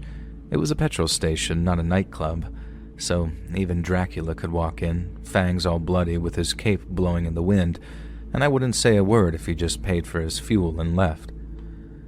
And then, under the circumstances, I think I'd rather it was Dracula who walked in that day, as opposed to Mark Bullen's evil twin. He grabbed a pint of milk from the fridge section, walked up to the counter and asked for X amount of fuel on whatever pump it was. I took his money, gave him his change, and then thanked him for his custom. 99 times out of 10, a bloke would just say, "Cheers, love," and then off they'd go. But evil Bullen stayed by the counter, looked at me, and then said, "You're a pretty young lady, aren't you?" And to say my skin crawled would have been the understatement of the century. I'm not great at taking compliments as it is, which I know is a big me problem, but when the compliments come as greasy and creepily spoken as evil Bullen's, it knocks me pretty sick. And I do mean creepily spoken, too. It wasn't just some throwaway compliments as he was walking out.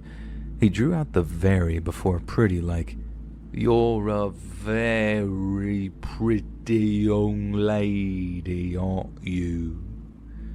And the "aren't you" was all squeaky, like he was talking to a kid or something.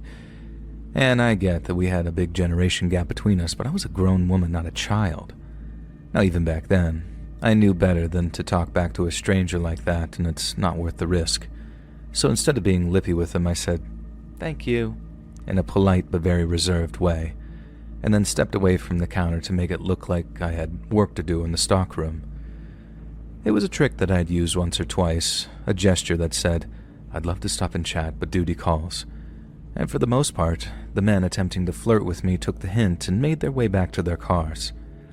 But in evil Bullen's case, I turned my back on him and he immediately asked, "Where are you going?" And with as pleasant a smile as I could manage, I turned back and I was about to tell him I was off into the storage room to carry on my stock count, always a solid excuse, when he said, "Don't walk away from me. I'm trying to talk to you." There was just a hint of aggression creeping into his voice when he said it too, just enough to get me thinking, uh-oh, this guy's going to be a problem, isn't he? I started explaining that as much as I'd like to stop and chat, I had work to do. My exact words were, "I'm on the clock," to which he replied, "Well, I'm a customer," and then started telling me how he didn't often get to talk to a girl as pretty as me, so he wanted to make the most of it. I tried telling him that as much as I appreciated the compliment, I'd get into trouble with my boss if I didn't complete my assigned workload. Evil Bullen just waved away my concerns and then told me, "I'll deal with your boss if he complains." Then, just as I was about to reply, he told me, "Well, I wish I was as pretty as you." I know some of you might be thinking I'm a bit full of myself, dropping the word pretty a lot, but it was verbatim what he was saying to me. I'm not just using this whole thing to drop a not-so-subtle humble brag, and also I'm bad at handling compliments as it is, but for a grown man to say I wish I was as pretty as you in this slimy, lecherous way was just this whole new level of cringe for me. And in response, the only thing that came to mind for me was to say something about how inappropriate that was in a professional setting. And while I was sure his intentions were pure, self-preservative flattery, by the way, I didn't appreciate him commenting on my appearance. And the guy just laughed like this short chuckle and snort and then asked me, "Don't you like being pretty?" And for the first time in our conversation, I couldn't think of a response, either professional or heartfelt. I just wanted to run into the stockroom, slam the door, and kick the crap out of a few cardboard boxes while pretending that they were Evil Bullen's ball sack. But I was scared that if I did, he might follow me. So instead, I tried my best to stand my ground and repeated that I didn't appreciate his tone or his question, and I then told him that if he didn't leave the premises, I'd call the police. A little bit more of that aggression crept into his voice, and he asked me, "What? You're really gonna call the bloody police just 'cause someone called you pretty? Are you taking the piss?" I didn't even want to engage with him, so I just asked him to leave and added some preemptive thanks to make my point. There was a bit more to and fro, with him saying how he was a customer and wasn't going to leave, and then when I pulled out my phone as if to say, "I really am about to call 999, he says this, "You know, if I looked like you, I'd just stay at home all day without a stitch of clothing on, just staring at myself in the mirror." And to this day, that's still one of the most skin-crawlingly creepy things a man has ever said to me, and at the time, I was so angry I could have screamed. But I tried my very best to keep my cool and just asked him to leave again. Bullen's evil twin started going off on one about how I needed to learn to take compliments, and then said he wished he got half the amount of attention that I did, which was just a bizarre thing to say because he didn't even know me. I just kept asking him to leave on repeat, assuming it was just a matter of time before he ran out of steam and did leave. But he kept going, and going, and going. He started saying something about how depressed I'd be when I got older and lost my looks. How, once they'd been taken away from me, I'd be nothing but a pathetic, undesirable waste of oxygen, and I'd end up sticking my head in an oven. This guy was off his rocker, and that comment really pushed me closer to the edge in terms of just snapping and screaming at him. But I just gripped my teeth and repeated myself for the umpteenth time that he needed to leave. And that's when he said, "If you don't want the attention, if you don't like being pretty, then I can make you not so pretty if you want." And the threat immediately silenced me, but it didn't paralyze me. And the second after he said that, I brought up on my phone that I had dialed the police, and then I asked for them. The guy did like a sort of fake, outraged laugh, but then his voice changed almost completely. It went from a sort of sneer to a very deep, guttural growl. He said if I had such a big effing problem being pretty, he could come over the counter and smash my face in until I didn't look like a person anymore. He said my friends and family wouldn't recognize me when he was done, and I could forget about any kind strangers calling me pretty because I'd be as ugly on the outside as I was on the inside. And by the time I'd been connected to the police, there was a tremor in my voice as I started telling the operator what was happening. It was probably one of the more stressful experiences of my entire life, to be honest, because while I was watching Bullen's evil twin to make sure he didn't jump over the counter, and while I couldn't help but hear all the horrific stuff he was saying, I had to concentrate on giving all the necessary info to the police. It was like total cerebral overload, and the more stressed I got, the more upset I got. I remember how the bloke said something like, "I'd love to cut your face off and wear it. I'd stare at myself in the mirror and bang on wearing your effing knickers while I pretend that I'm you." I heard that. Then the operator said, "Police are on their way." And then I just lost it. I started screaming at that guy, telling him how the police were on their way, how he was going to get nicked if he didn't screw off while he still had the chance. And only then did he start making his way towards the door, but while he did, he had a load of stuff about how he'd be back the next day to teach me a lesson in manners, and all this other stuff he never followed up on, thank God. The police were there in minutes. I showed them the CCTV footage, and as soon as I did, one of the officers instantly recognized the man who had been harassing me. He said his name was Charles, or Chaz, but that he sometimes told people his name was Alexei Bowie. And I said that he hadn't told me his name, He'd just gone off on one after I didn't giggle and curtsy when he gave me a compliment, and apparently this was something Chaz did a lot. According to one of the coppers, Leicestershire police had already received several complaints regarding Chaz's habit of harassing lone women, especially ones that were working and couldn't otherwise just walk away from him. It was like his thing, and according to one of the officers, he was just weeks away from being arrested and charged. They were still waiting to get the go-ahead from the CPS, but when they did, Chaz was probably going to prison for a few months at the very least. I couldn't have asked for a better outcome, and I think they actually went through with what they said because I never saw that Chaz again. Not around the petrol station and not around town, anywhere. I don't know the guy's actual full name, so I've never been able to look it up to find out how much time he actually got, if any. But the fact that I never saw him around the garage again was a good indicator that he'd finally got what he deserved.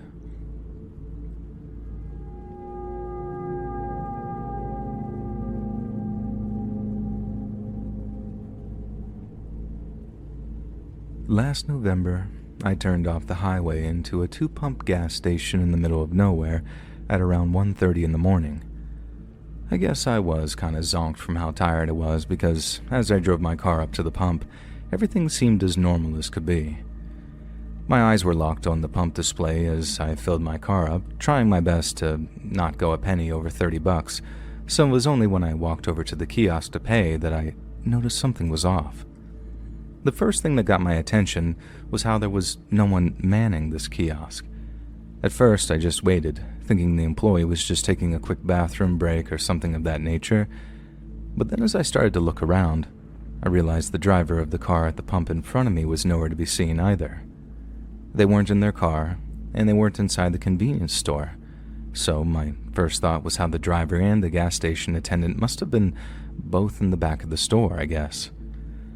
I got this momentary chill, thinking I might have interrupted a robbery or something, and I was suddenly very hesitant to knock on the glass or call for service. I remember turning to check out the car parked in front of me and thinking, if it's a Honda, then I'm getting out of here. But it looked to me like it was a 2011 3 Series.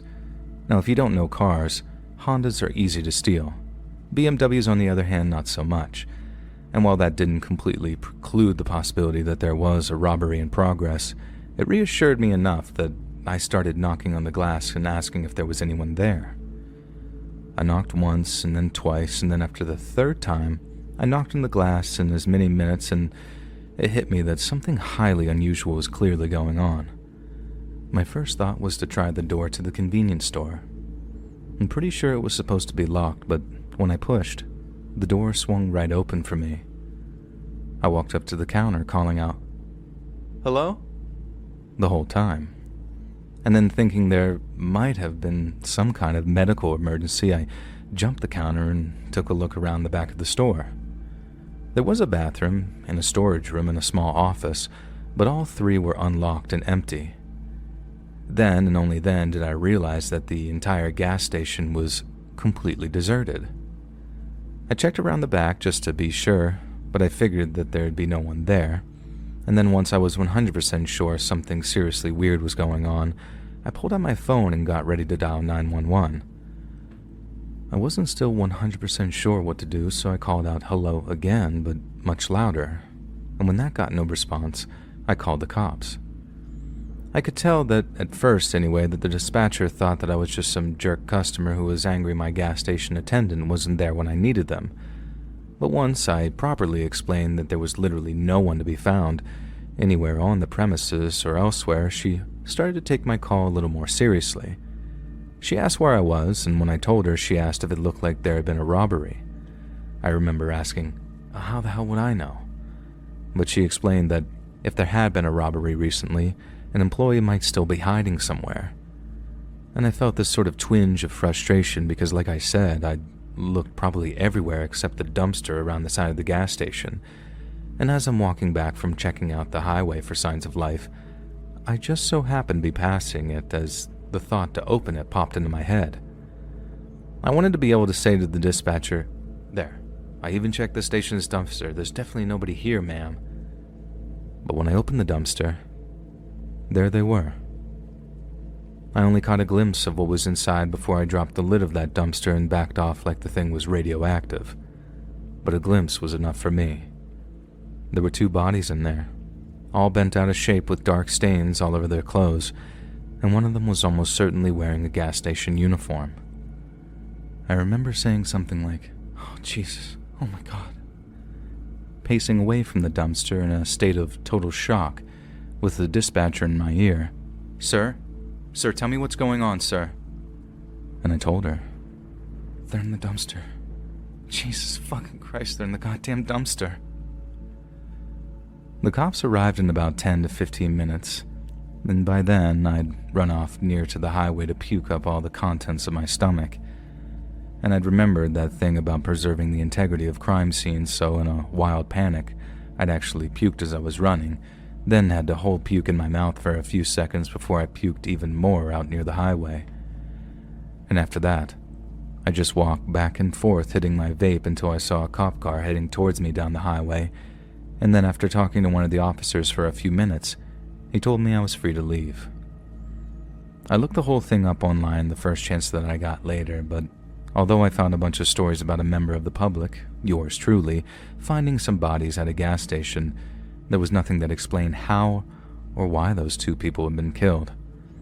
And ever since, I've always been extra careful while driving at night, both in the sense that I keep a very close eye on my fuel gauge and try to avoid any nocturnal pit stops, but also, if a gas station looks a little too quiet, I'll avoid it altogether and just head to the next one.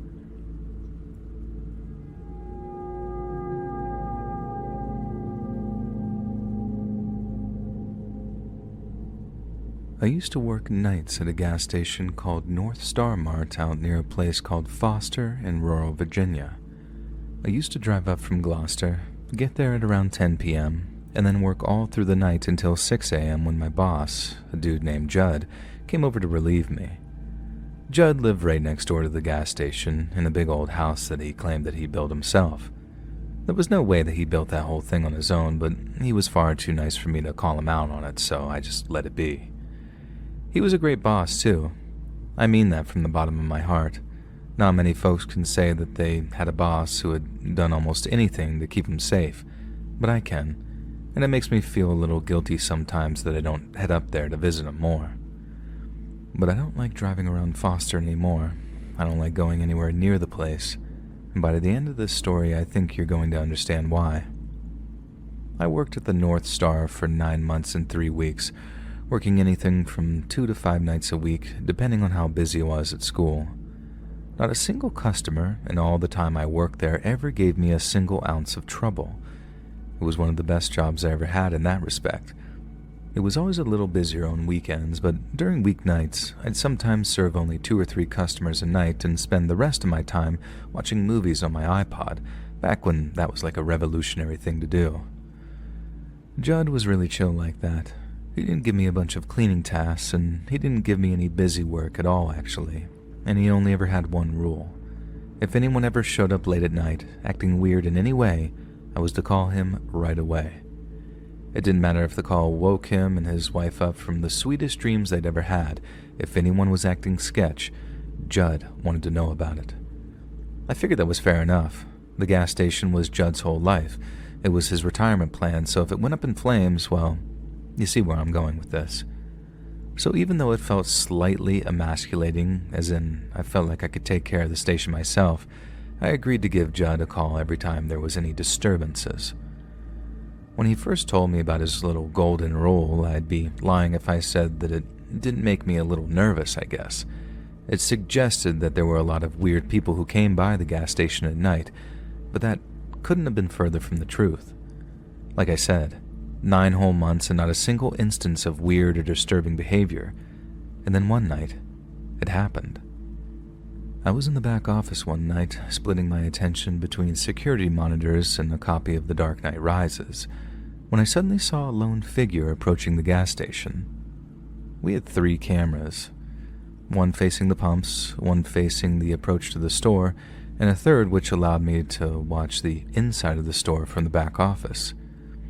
I can see the guy walking towards the store, past the pumps, and then into the view of the second camera, But then instead of walking into the store like literally everybody else, he stops dead outside the door.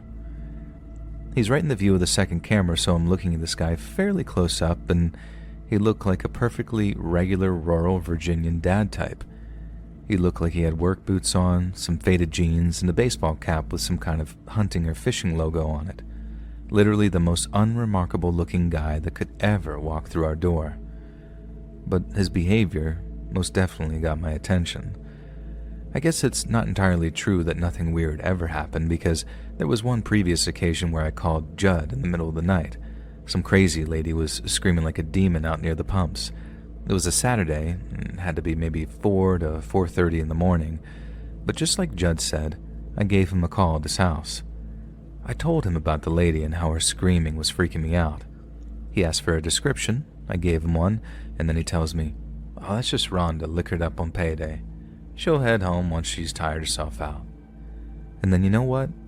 She did. She eventually stopped screaming and then just kind of walked off, like she was done with that night's performance.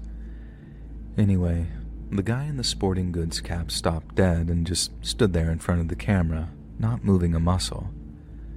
Not nearly as freaky as screaming like a banshee, but still weird nonetheless. I figured he was, I don't know, taking a moment to think or something.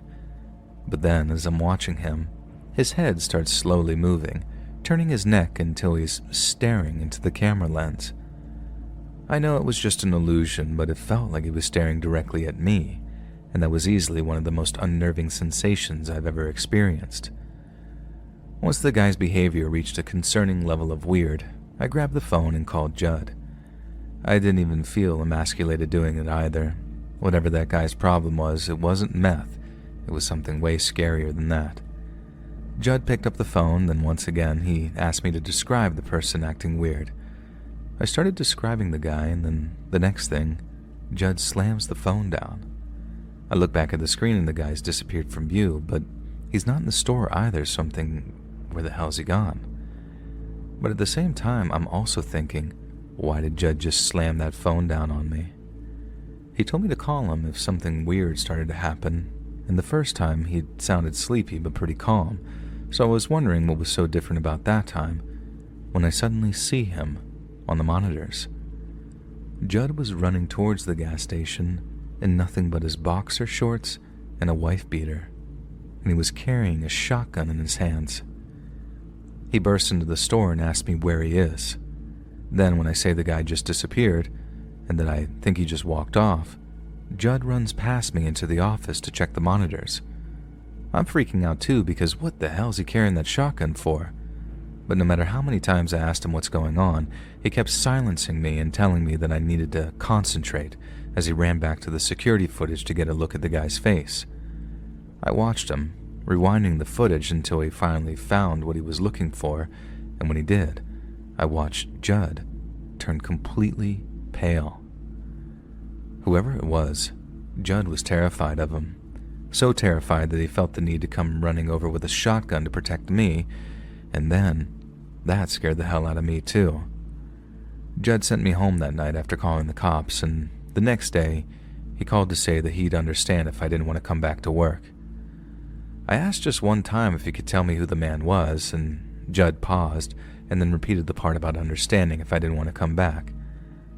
I thanked him for the job, wished him luck, and then just hung up. Like I said earlier, I still feel guilty about not going up to see him more. He was a great guy and a great boss, but without knowing who that guy was, without knowing why Judd was so scared of him, I couldn't put myself in the position of working for him anymore. I didn't want to die for some stupid gas station job, no matter how cool my boss was. And if there was a guy out there who scared the hell out of one of the toughest sons of bitches I'd ever known, then what chance in hell did I have?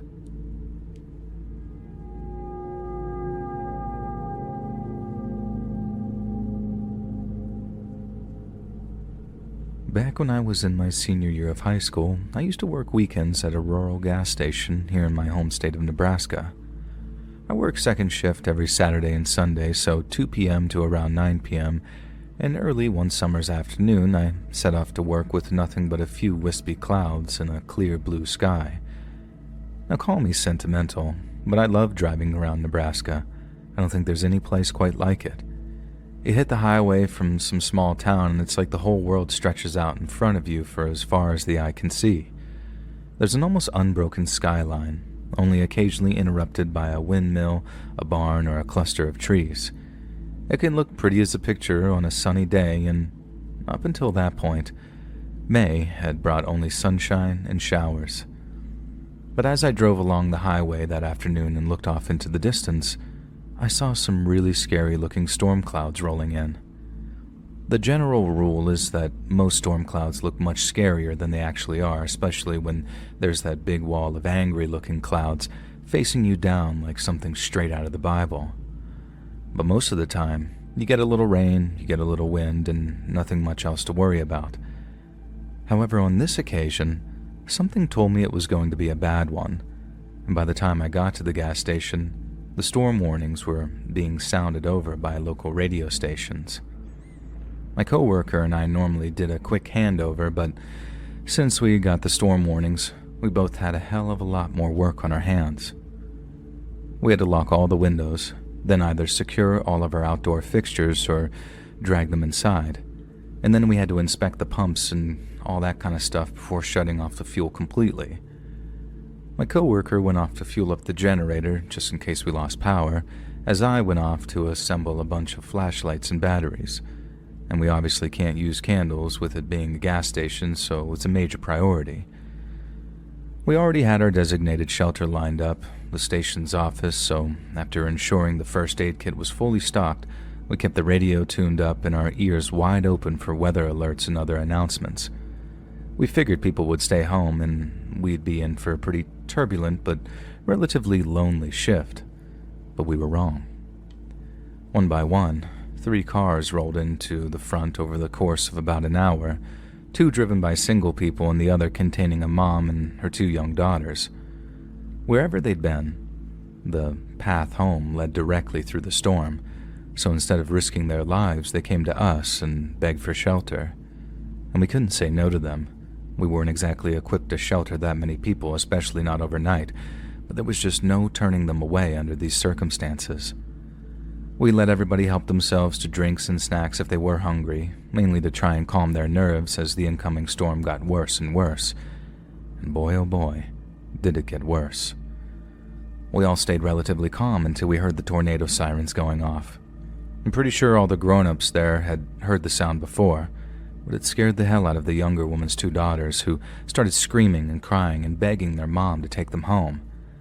Then, when stuff started flying off of our roof, a piece of debris hit one of their cars, and the sound of the alarm made the kids cry even harder. And the poor things just didn't understand what was happening. It only took a few more moments of stuff falling off of our roof before we knew that we had to find shelter in the station's office. There was just enough room to fit everyone, and thankfully, with the office shielding us from the sound of the sirens and the howling winds, the 2 little girls started to calm down a little. But when something flew across the parking lot and smashed through the big plate glass window, it made a sound like a freaking bomb exploding. And the sound scared the hell out of me and a coworker, and by that point, we were kind of expecting it. But the 2 little girls nearly lost their minds. They must have thought the whole building was coming down, and so did one of the single drivers, because as the girls started shrieking, she had some kind of panic attack and tried to run back to her car. Once we realized what she was trying to do, my coworker lunged at her, telling her how going outside meant absolute death, and she wouldn't listen. She tried to fight my coworker, screaming and flailing, and it took me and the other single driver to subdue her. The little girls were screeching so hard they could barely breathe, watching as she struggled a little more and then just burst into tears. Then and only then did she stop struggling, as she cried and told us over and over again that she was sorry. We rode out the storm together for the next few hours, and I remember how the thing that really united us and kept us from getting too frightened was the goal of keeping those 2 little girls from screaming themselves unconscious. I worked so hard at keeping them calm and reassuring them that we were all going to be just fine. But sometimes, when I think about it, I think we were all trying to reassure ourselves too, and talking to them little girls like we were was sort of projecting, I think. Eventually, the sounds of the winds died down, and after about an hour or so, it looked like it was safe for everyone to make a move.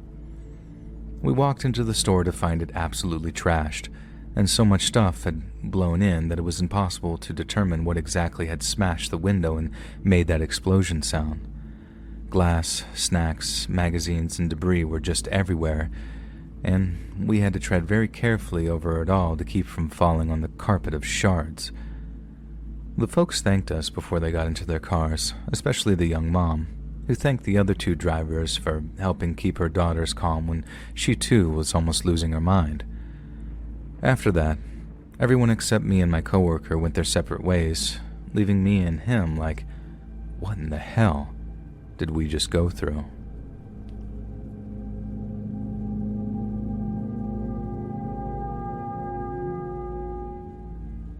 On Thursday, April 16th of 1987, 4-year-old Marlena Childress was playing with her toys out in her family's front yard.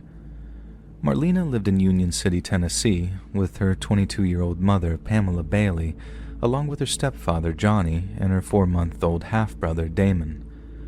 Also, attending the house that day was Marlena's 7-year-old stepbrother, Jerry, who was present until he was picked up by his mother at around 3 in the afternoon.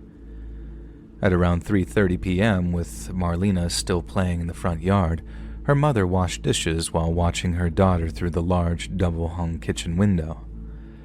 Pam looked down for mere moments, scrubbing and rinsing a few dishes until she heard the screech and skidding of car tires coming from the street outside. She looked up and saw a red vehicle with Kentucky license plates speeding down the street and away from her home. At first, Pam simply shook her head and returned to her work. Yet seconds later, she was hit with a terrifying realization. She peered through the window again. Then, as a choking panic erupted in her chest, she rushed outside into her front yard to find that little Marlena was nowhere to be seen. Following a frenzied search of the surrounding area, Pamela rushed to contact the police.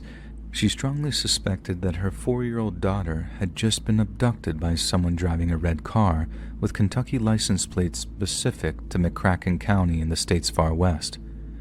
Not just because it was seen speeding down the street, but because someone driving the exact same vehicle had approached her daughter at a nearby gas station just hours before she went missing. After surrendering to the kids' demands, Pam had taken Marlena and her brother Jerry to a nearby gas station to pick up some candy.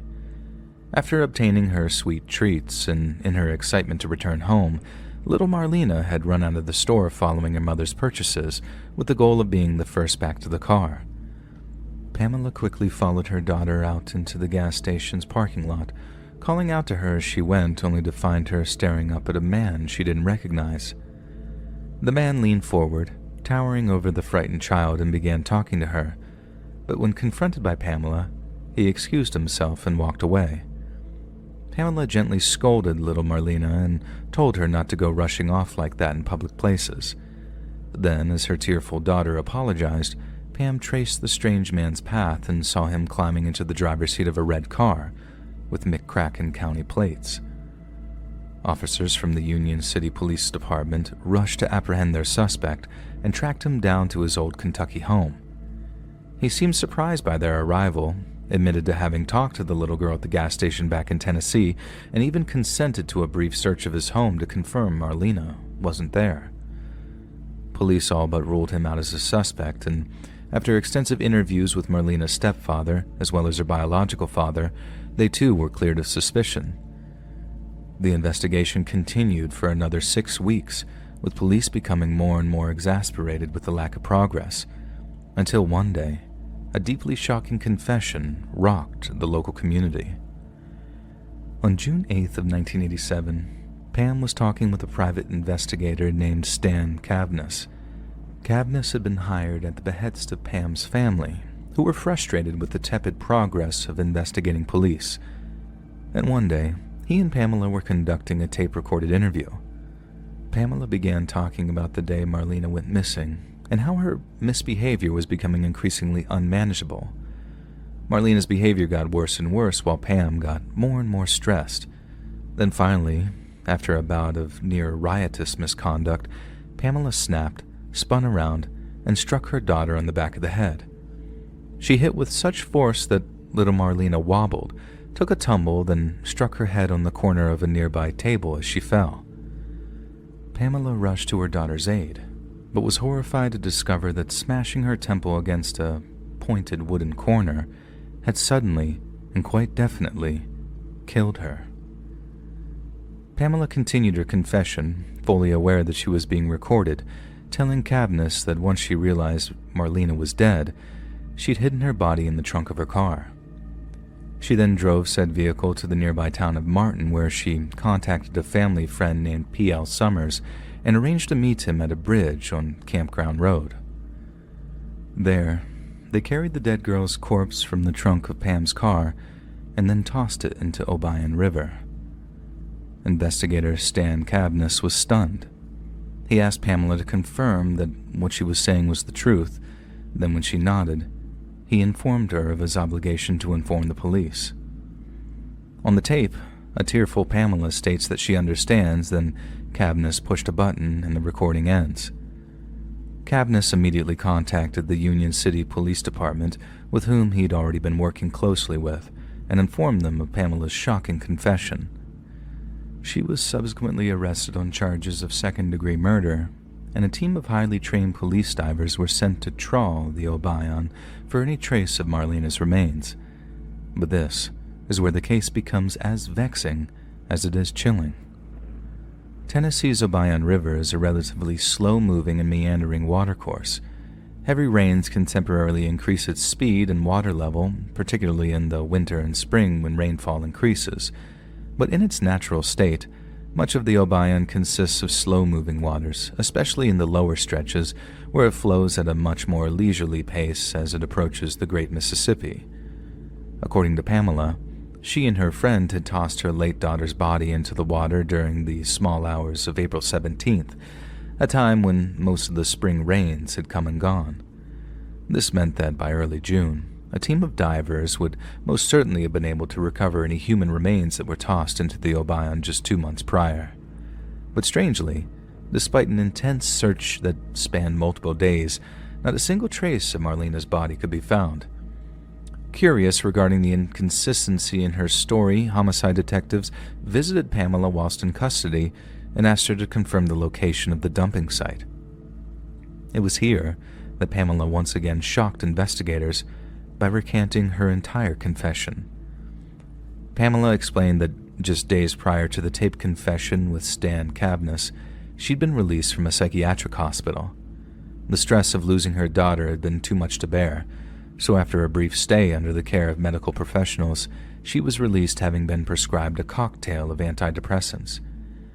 Pam then claimed that not only had she been high as a kite during the taped conversation with Cavness, but he'd heavily intimidated her prior to its recording, having used the threat of the electric chair to coerce a confession.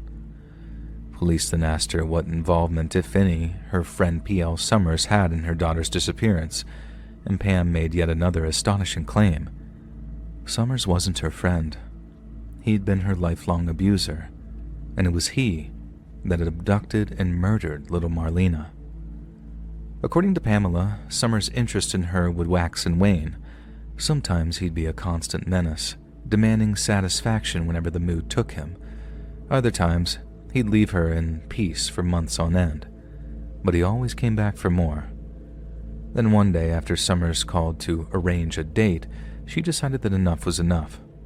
Summers stopped by, but instead of giving in to him, Pamela fought off his advances and then threatened to call the police.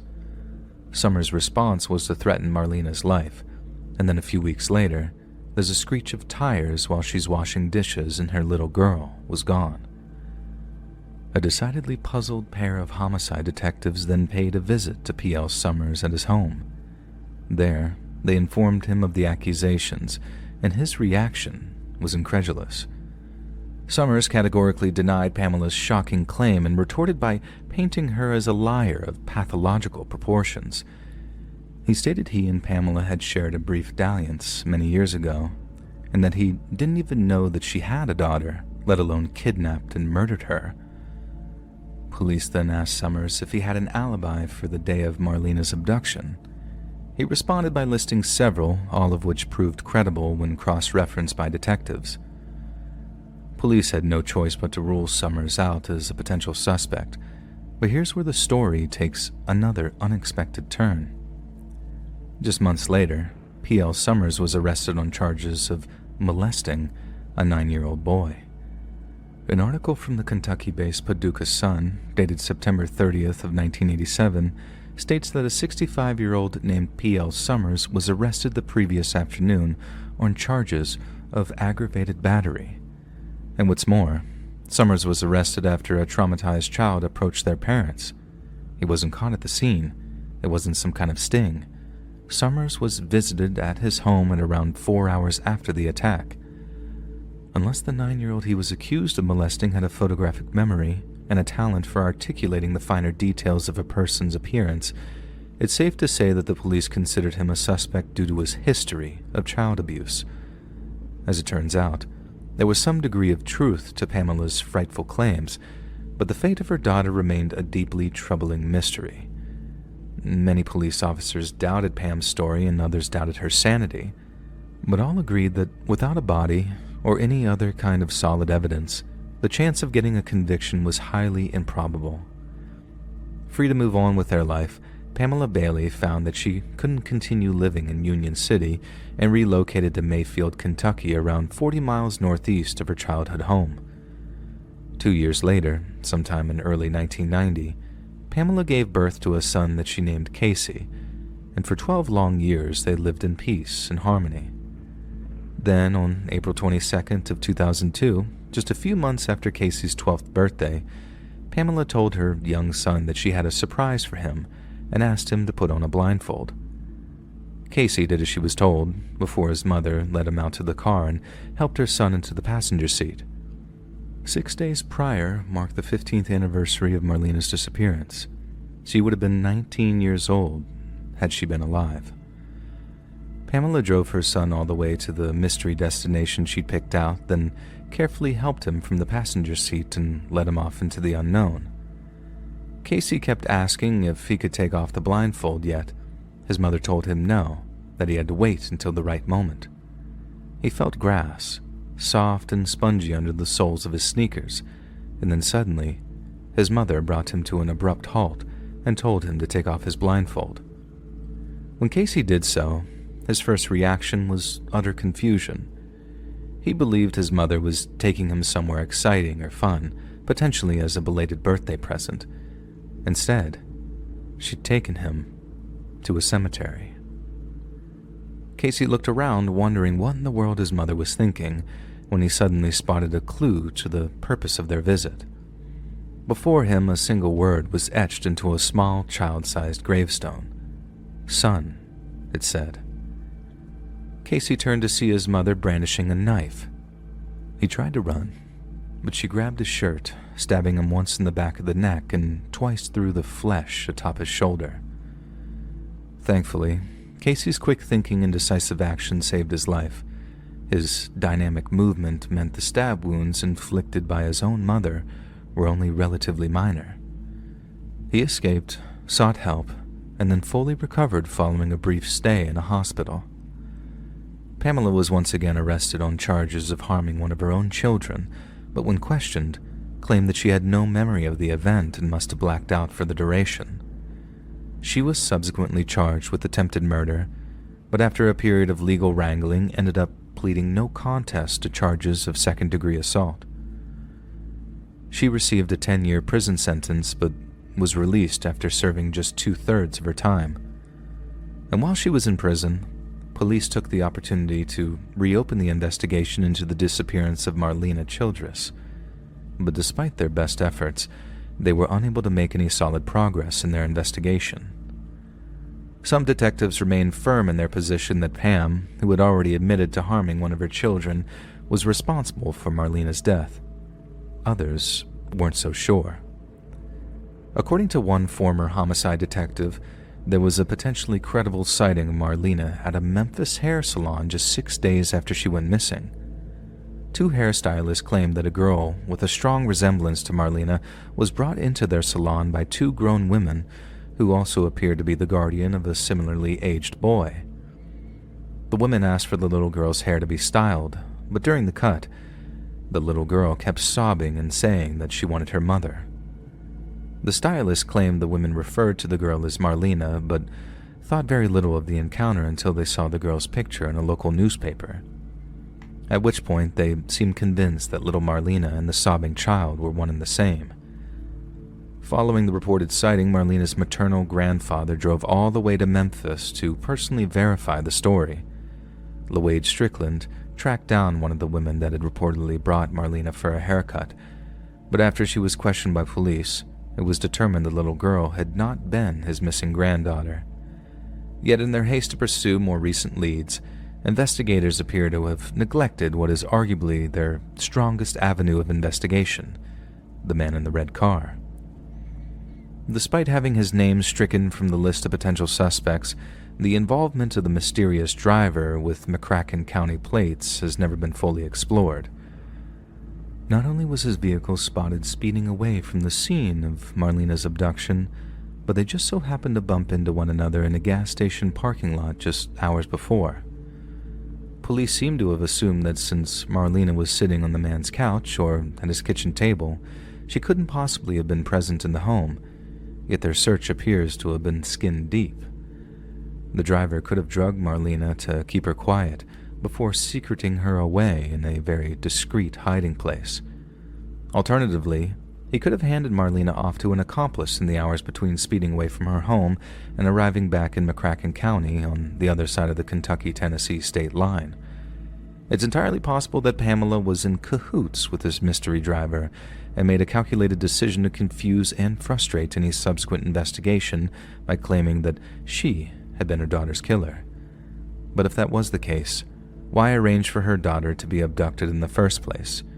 If 22-year-old Pam believed that she was too young to be a full-time mother, she could have easily placed her daughter into adoptive care. But that would have come with a degree of stigma, a sense that she'd given up.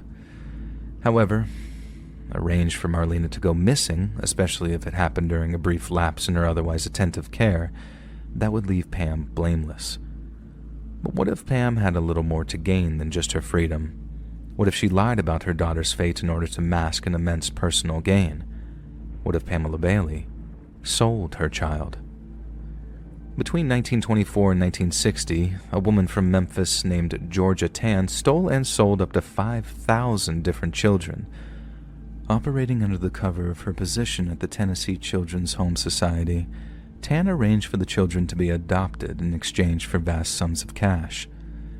She performed no background checks on the people she sold children to, meaning there's a good chance that she deliberately sold children to people who would exploit their labor or exploit their innocence.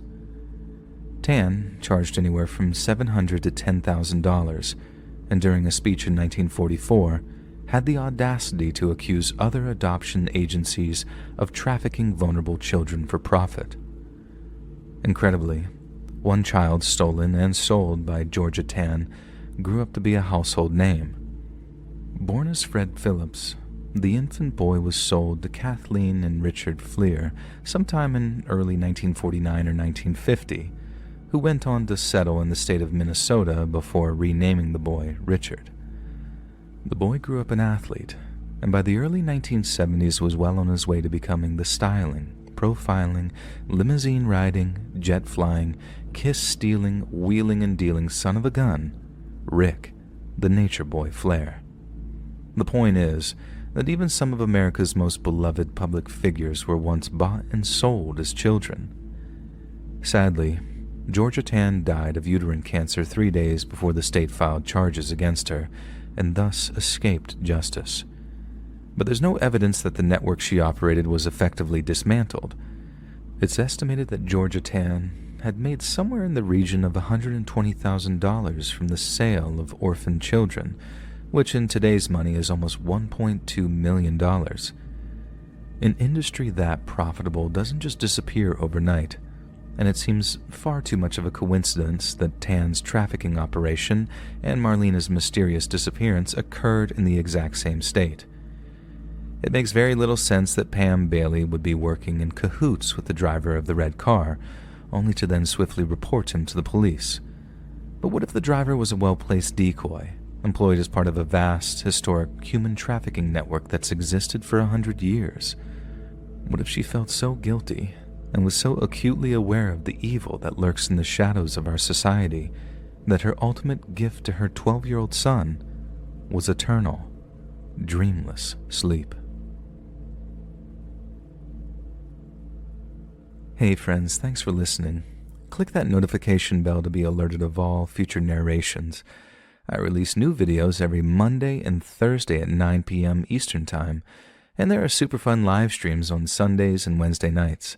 If you got a story, be sure to submit them over at my email, letsreadsubmissions@gmail.com, and you might even hear your story featured on the next video. And if you want to support me even more, grab early access to all future narrations and bonus content over on Patreon, or click that big join button to hear about the extra perks for members of the channel. And check out the Let's Read podcast, where you can hear all of these stories in big compilations located anywhere you listen to podcasts. All links in the description below. Thanks so much, friends. And remember, ladyfingers don't have fingerprints.